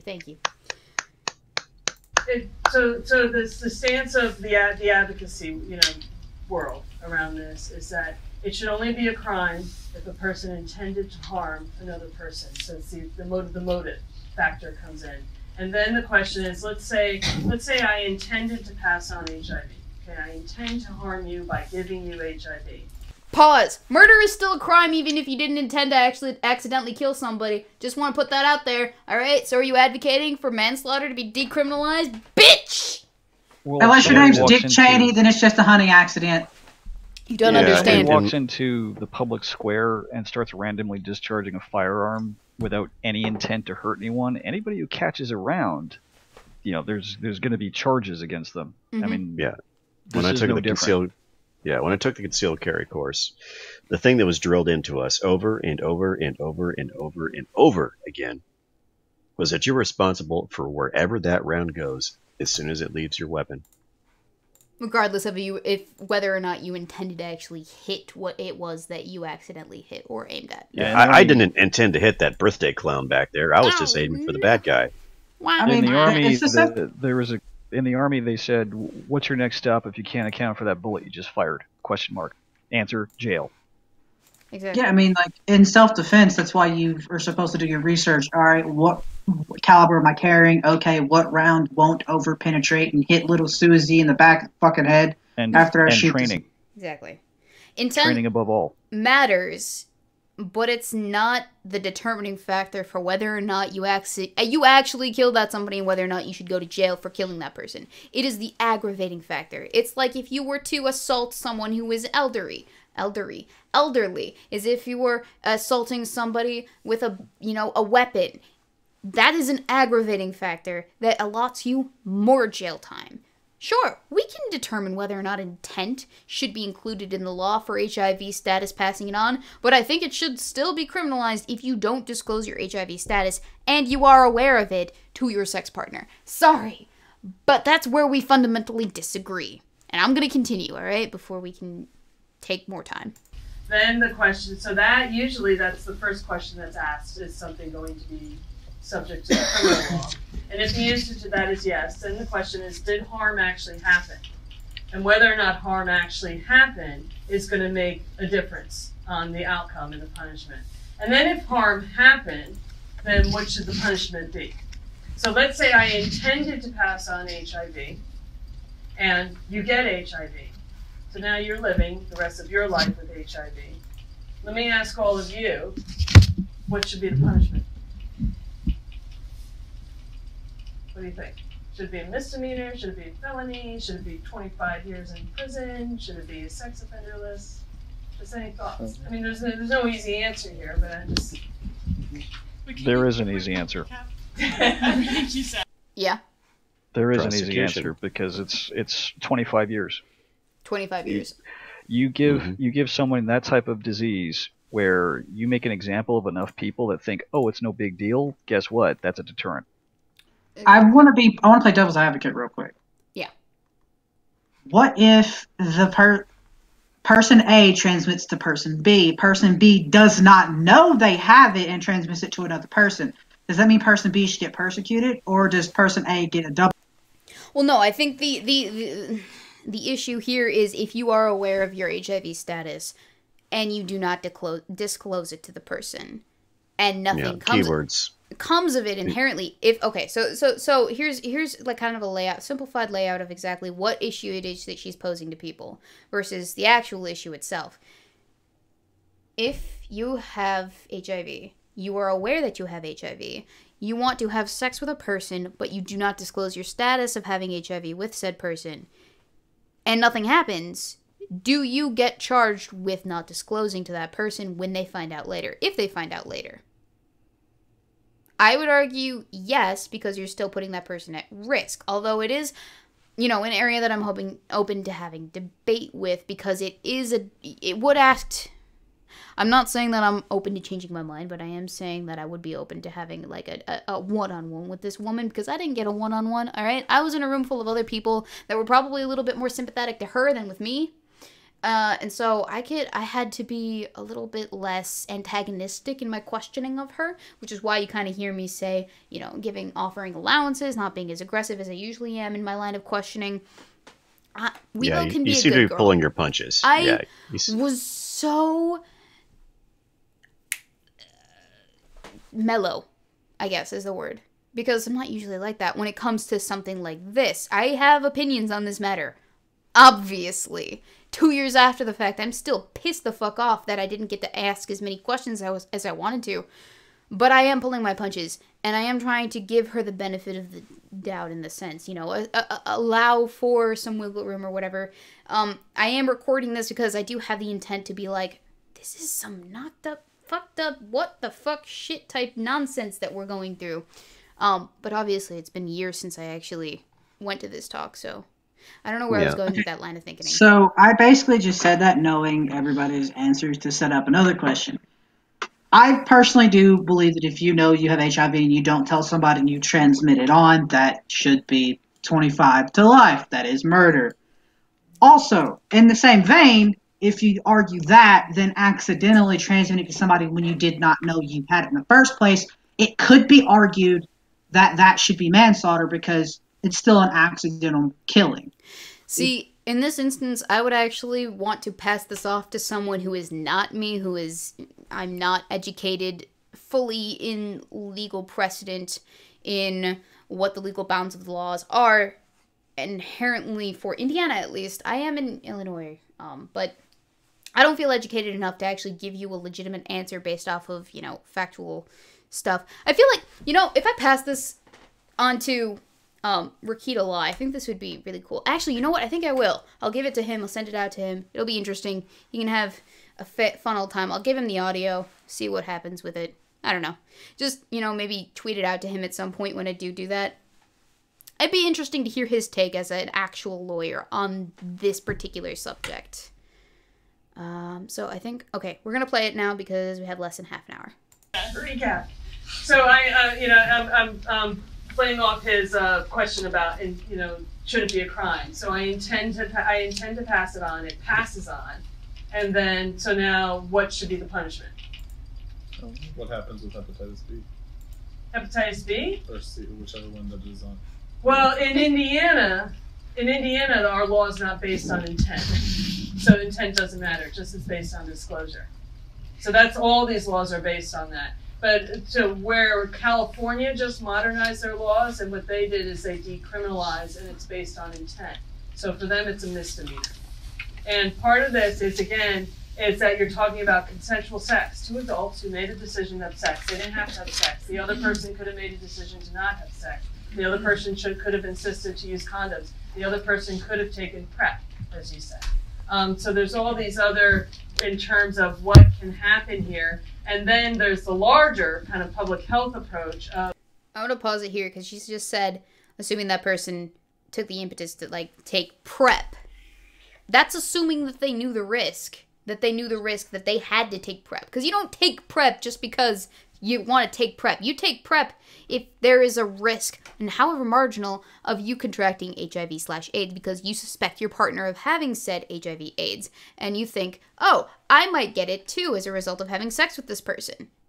How do you know? If you don't know you're going skiing, and somebody takes you to skiing, and you don't bring a jacket, and you catch frostbite, well, is the onus really on you? I think it's with the person that takes you, hey, we're going skiing. You might want to pack a jacket. Well, it's the same as, I'm putting on my body armor and I'm carrying a full combat load because I'm expecting a fight. That's what PrEP is. How do you know you're expecting a fight?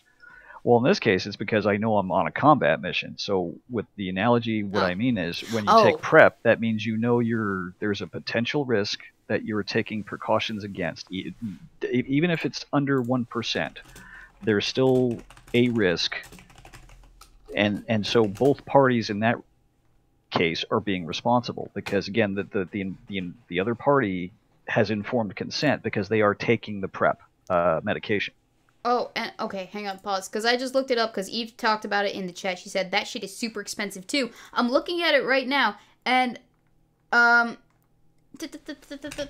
dollar sign. How do I find the dollar sign thing? Where's the dollar sign? I can't find it because I'm drunk. It's above the number 4. Thank you. So essentially, she just negated her whole argument. Truvada is expensive. It costs about $1,300 per month, but that's if it is. But it is covered under most insurance plans, and the drug manufacturer offers payment assistance. Without insurance, PrEP costs about $1,300 a month, plus the added expense of office visits and lab work. But most insurance providers cover at least part of the drug cost, since it's generally cheaper to pay for prevention than covering the cost of treating people infected with HIV. Which I get, but still. It's not like American dollars are worth anything these days, so, it's... Money, the same what's argument that? For Hep C. Medication for Hep C is ridiculously expensive as well. I don't make $1,300 a month on a good month doing YouTube. Alright? I mean, I have good insurance, but still, it's the idea of that. Alright, so I we're gonna make $1,300 in fucking 6 months at my job. Oh, you got some issues, man. Yeah, I work at a dollar store in Arkansas. Minimum wage is $9.25 at this. Oh, you got more minimum wage than I do, son. I got $7.50, I think it is.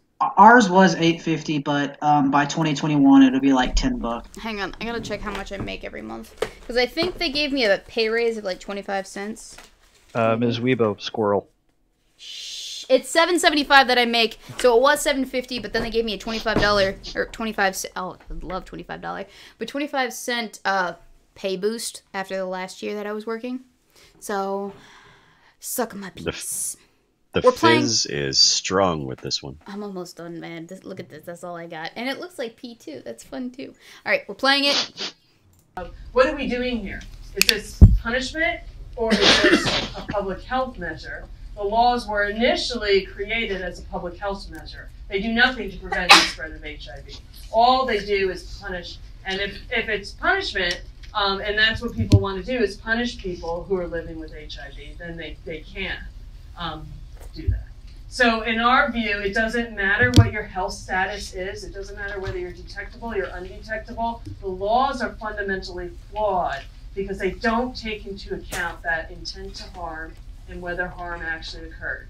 It's just based on a person's status. But here's the thing. If we adjusted the laws to take into account the actual intent of a person and still criminalize people who were having sex and not disclosing and to their partners, she would still have an issue with it. Her issue isn't with the lack of intent, it is with the fact that it's criminalized to begin with. Let's not kid ourselves, alright, people? Sorry. She is protecting people who willfully spread it. Well, I mean, I don't think that's... She's dancing around that with euphemisms and analogies. She is. She's inherently dancing around that, but I don't think her intent is to defend people who would willfully infect people with HIV. I think what she is... Okay, and a lot of people are not as charitable with people's intentions as I am, but I will say this, I don't think her intent is actually to be malicious in protecting people who would willfully infect other people. I don't think that's it. I don't think a lot of people are that way. I think that she just wants to feel like she is more accepted than she actually is, and this is an activism, protocol? No, an activist standpoint that she can grasp onto and she has some authority in. Because I bet you that if it wasn't AIDS, it would be something else that she would be fighting for. Because this is the way that this woman is. Well, they forcibly quarantined Typhoid Mary when she refused to take precautions with her work. Mm-hmm.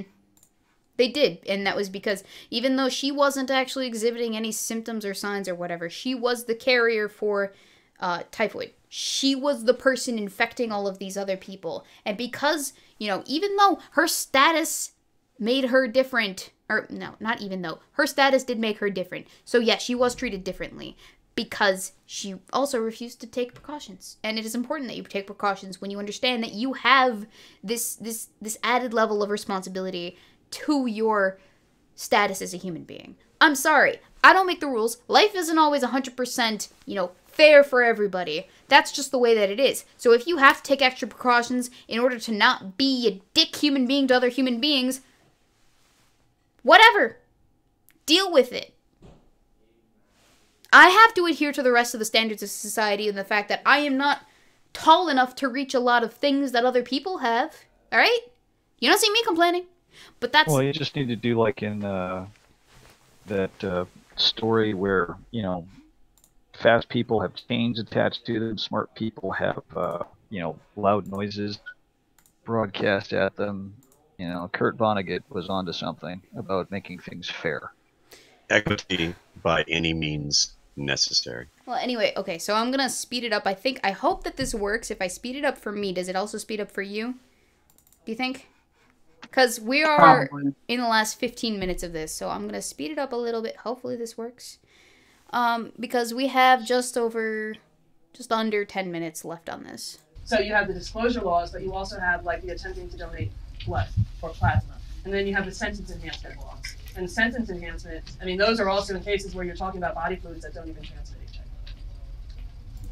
So she's including the body fluids that don't actually transmit HIV or AIDS, but they are also under the purview that they are also criminalizing passing on certain other transmittable diseases, not just HIV, but they're all in the same law. So what she's proposing is, because these are all under the same law, and they're criminalizing HIV for the same law that they're criminalizing these other communicable diseases, it's an issue. So basically, she's just pissed off with the bureaucracy, the, minuscule issues. I cannot donate blood. Yeah. Is it because you had mono or whatever? No, I got exposed to tuberculosis and hepatitis overseas through enemy blood. Oopsie daisies. I don't get upset over it. There you go. See, boyfriend can't donate blood. Balik can't donate blood, and I don't think they're gonna judge me harshly for giving away that information. But they both had like a strain of mono or whatever. They're fine. They're not super pissed off with the fact that they're being discriminated against for that fact. But I digress. We're continuing on. I wish I had something that could keep me from giving blood. I have type O negative. Everybody wants me to fucking donate blood. Same, dude. I get so many messages from all of the places. All right, we're gonna continue. We'll come back. Let's get a couple other people, and we'll come back. Yeah. Oh, that's her not selecting me to ask my question, by the way. Because she was like, I'm not going to select you. Let's go to someone else. Anyway. 2015, the FDA decided that men engaging in sex with men, they went from a lifelong, you can't donate blood, to now, after a year of having sex, then you can donate blood. A year of not having sex. Of not having sex, then you can donate blood? Yes. Do we know if that is based on their interpretations of like HIV transmission, or are there other things? No, it's still based on HIV transmission coming out of the 80s, on why they haven't just lifted that ban altogether.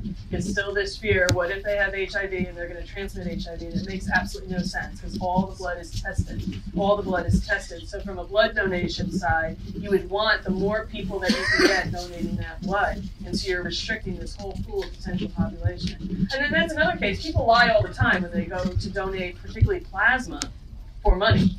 And there you're getting very vulnerable groups of people, because often they're donating plasma, because they have unmet, drug needs, and that sort of thing, substance abuse habits, or they're trying to pay and get a fix or whatever it might be there. And people do lie. They lie about the tattoo bans, when did you get that tattoo? Oh, I got that's old, no, that looks fresh, and that sort of thing. So, so that, now for that is interesting, because that's a policy also. There won't be a crime if you attempt to donate blood. If you're gay, a gay man, and you attempt to donate blood, you're not going to get a felony conviction. People with HIV will get a felony conviction. So I think what she's trying... Okay, so... she mentions how if you're HIV, you're probably gay, you're probably going to get an HIV conviction or whatever. The real... Because let's be honest, HIV/AIDS on its own it's kind of got this idea of, well, the people who have this disease do the butt stuff. Because that's statistically who has it.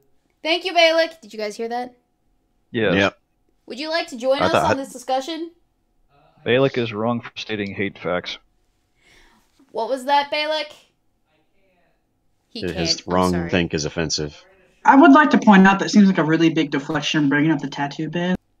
Because it's very clear to tell a fresh tattoo from one somebody's had for months or weeks. Thanks, Balik. You're welcome. Are you watching? No, I just heard you, because then I explained to Nana what happened. Yeah. Alright, I will be out there in a minute to eat dinner, I promise. Well, dinner's not done yet. I'll be out there when dinner's ready, I promise. Okay. Bye, Talk Balik. more about the HIV. I will talk more about the HIV. The HIV's my favorite thing ever. I gotta get him on like a stream at some point, because that would be the funniest thing ever. But I wouldn't... I don't know. Anyway, okay, sorry. What were you talking about, Berserker? I got distracted by Balik. I was saying it seems like a massive deflection to talk about tattoos, because it's very clear to tell a fresh tattoo from one somebody's had a while. It is a massive deflection. The scabbing, how the color... As somebody who's been around tattoo artists their entire lives, like, That's a fucking massive straw. That's not even comparable. Because you can look at somebody and not tell they just recently got AIDS or have had it for, I don't know, 20 fucking years. You can look at a tattoo and tell if they just got it or if they've had it for 20 years. I do want to apologize to Kitty Stalker. The background noise in the video is incredibly annoying. There's not really much that I can do to prevent that because it happened many years ago, and so it's kind of just a thing that you gotta have to put up with. It's part of the video. I'm sorry. But it's also me writing down I can hear questions. you and Balik whispering in the background as other people are asking their questions. I know, I'm sorry. I tried to get rid of the background noise, but it didn't work in editing, okay? Sorry. Why did you not have a movie quality boom mic available? This lack of preparation is highly disappointing. Well, maybe I need a movie quality boom mic the next time I go and record people without their consent. By the way, Indiana is a one-party consent law, so I'm not breaking any laws by recording this. It's fine. We're all in the same room anyway. It's a public location. It's fine. Carrying on. High five, Weebo. High five. Yes, and then we'll go back. What are the current laws in Indiana around mothers who are trying to have kids who are HIV positive and the transmission between mother to child? Are there any different laws? Okay, so right here they're asking about what are the laws in Indiana with regards to people who are trying to conceive a child and the HIV status of said parents who are trying to conceive a child. It's not in Indiana. Compared to other states? No, and no states that I know of have a law that could possibly criminalize mother-to-child transmission, but that has been seen in some of the sub-Saharan African countries where women who are positive and they become pregnant and they have a baby who's test positive, that they've been criminalized. So then that's actually how I first got interested in this, because my original interest was reproductive rights of people living with HIV, because it was the one experience where I was discriminated against. When I tried to have my own biological child, I was discriminated against in a fertility clinic. They didn't want to provide me care. And that led me to basically advocate for people's reproductive rights. That led me to discover that women living with HIV could be criminalized for becoming pregnant and potentially having a child who was HIV positive. And then that led me to this whole, wow, look at all the different ways that people living with HIV are criminalized, to kind of get to where I am now with this. So basically that's her talking about her story of how she got into HIV activism and criminalizing and decriminalizing that of HIV activism. We're not going to talk about it that much because we have 8 minutes, alright? We have to get through the rest of the video. Go ahead, and then we'll go back. So you mentioned things that had to do with reproductive, not in this sense, but you were talking about how if a woman doesn't disclose to the man that she's pregnant or that she's not on the pill or if a man's not wearing a condom, then, they have that life-changing thing and they have a kid. In most cases, the parent, the paternal parent, is usually ordered by the court to provide financial means to the maternal parent to support that child. Applying that to the HIV non-disclosure issue, if a person doesn't disclose that they have HIV, pass it on to that person, do they have to then, or would it make sense to then have that person provide the financial means for medical care and treatment to that person they pass it on to? Some people have argued that they should have to pay for their medical treatment. Yellow. No, the answer there would be no, that they're not. That this is basically an illness, that you could have other illnesses you could also pass on that aren't criminalized. So if we're going to do that, we should also criminalize HPV. So we can ask how many of us are living with HPV. I would say probably if all of you, felt comfortable raising your hand. Okay, so basically she's comparing the price cost that it would take to care for somebody who passed on not HIV. Yes, HIV to another person, knowing that they were also positive. In the event that you do pass it on to someone else, taking care of that person financially for having passed it on in terms of their medical costs. And she's trying to compare that to herpes. That is that thing where you get cold sores on your mouth or you get, herpes on your genitals or whatever. Now, what she's going to try to make an argument for is going to be rather interesting because it's a little bit disingenuous when we get to it. But we're going to get to it. I promise. I'm playing. Probably about 80% of us in this room have human papillomavirus. Now, human papillomavirus is an interesting comparison to HIV because more women die from cervical-related cancer associated with HPV every year than we even see people living with HIV die from AIDS-related complications. So what she says here is essentially that more women die every year from cervical cancer caused by HPV-related complications. Now, what she's not telling you is that has to do with the different levels of HPV types. And I did my due diligence when it comes to the CDC information on, HPV types. And let me just get down to it. Nope. Let me get up to it. Oh. So, women develop HPV essentially from high-risk HPV types, because there are different types, believe it or not.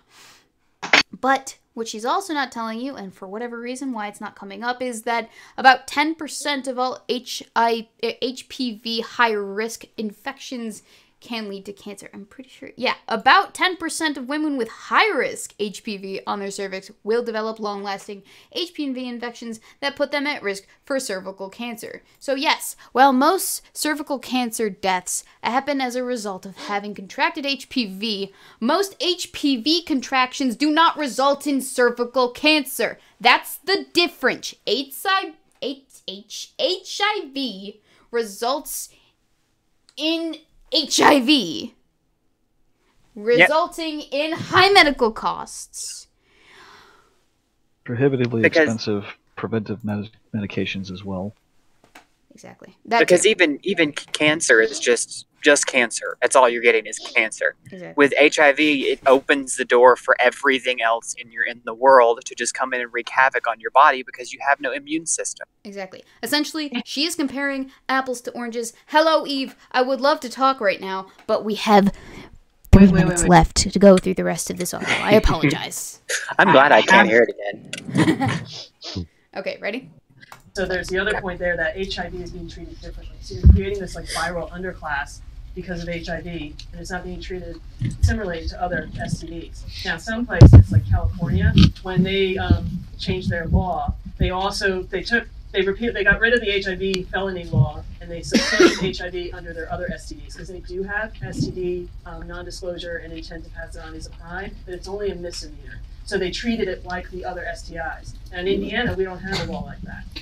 Okay, so here she is comparing Indiana law to California state laws. And for those of you who don't know, however many years ago it was, California decriminalized passing on HIV to other people. And I can't remember exactly what the word of the law was. I think it was, if you forget to, or do not tell somebody that you are HIV positive and then you have sex with them, it's no longer a felony as it is in the state of Indiana.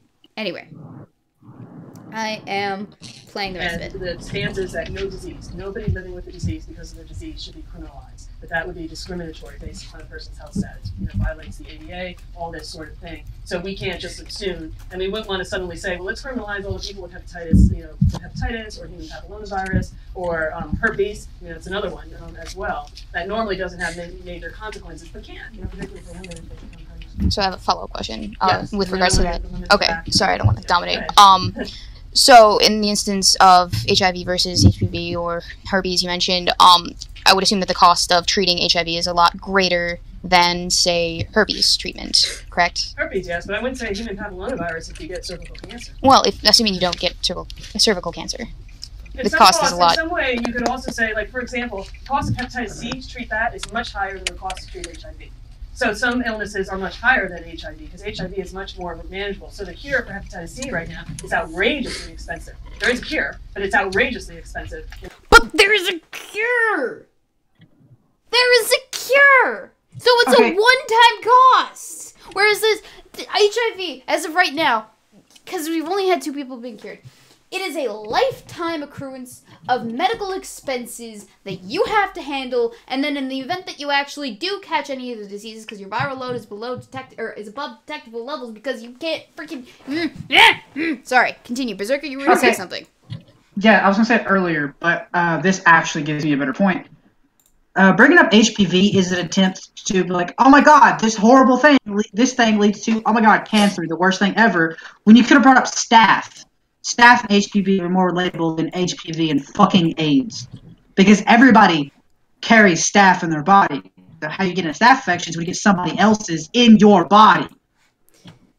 Good on you. We have less than a minute. I'm going to play it. Hopefully it takes us... It's going to be the thing that takes us out. So I hope you guys don't have anything left to say. It costs much more to basically treat hepatitis C than HIV. But these are great questions because you're trying to say, well, what about the equal harms? What about, are we treating equally? What about these other sorts of things? The kind of public health stance is you don't criminalize people living with HIV or any other disease. There are public health measures. If somebody poses such a public health risk, you can be quarantined. Not a lot of people know that, but the state actually has the power and the ability to take me out of society and put me in a hospital and say, you cannot leave here as a public health measure. You know, the state can do, they only do those in extreme cases, but we have public health measures to kind of take care of if there is an extreme public health risk. They can do that without criminalizing people with a particular disease, because the criminalization has these harmful effects that then creates, it's almost like a catch-22, you know, where you criminalize as a way, well, aren't we helping? But actually it backfires and leads to preventing, stopping the HIV epidemic. And that is the end of the audio.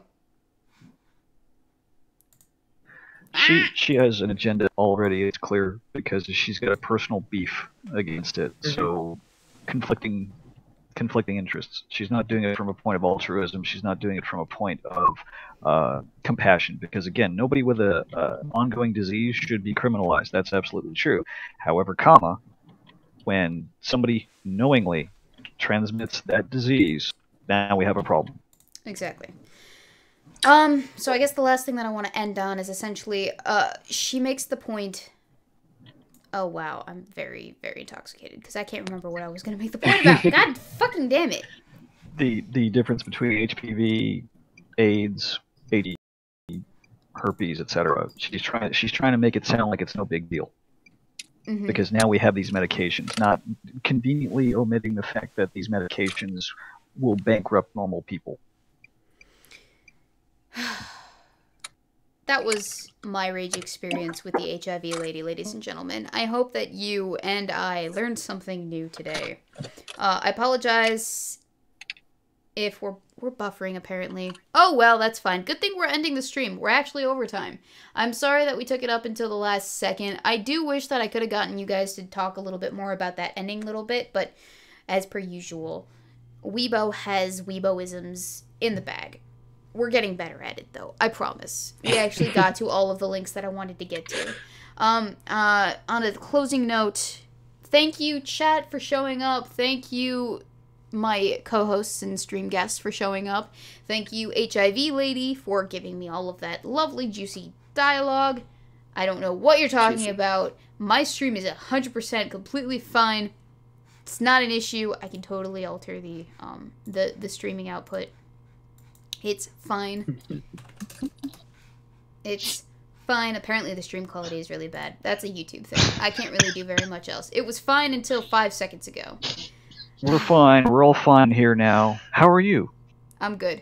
I'm going to close it out with the outro sequence. Thank you guys for joining me, and I will see you next Thursday with whatever it is that I tried to decide to do about things with stuff. Okay, bye.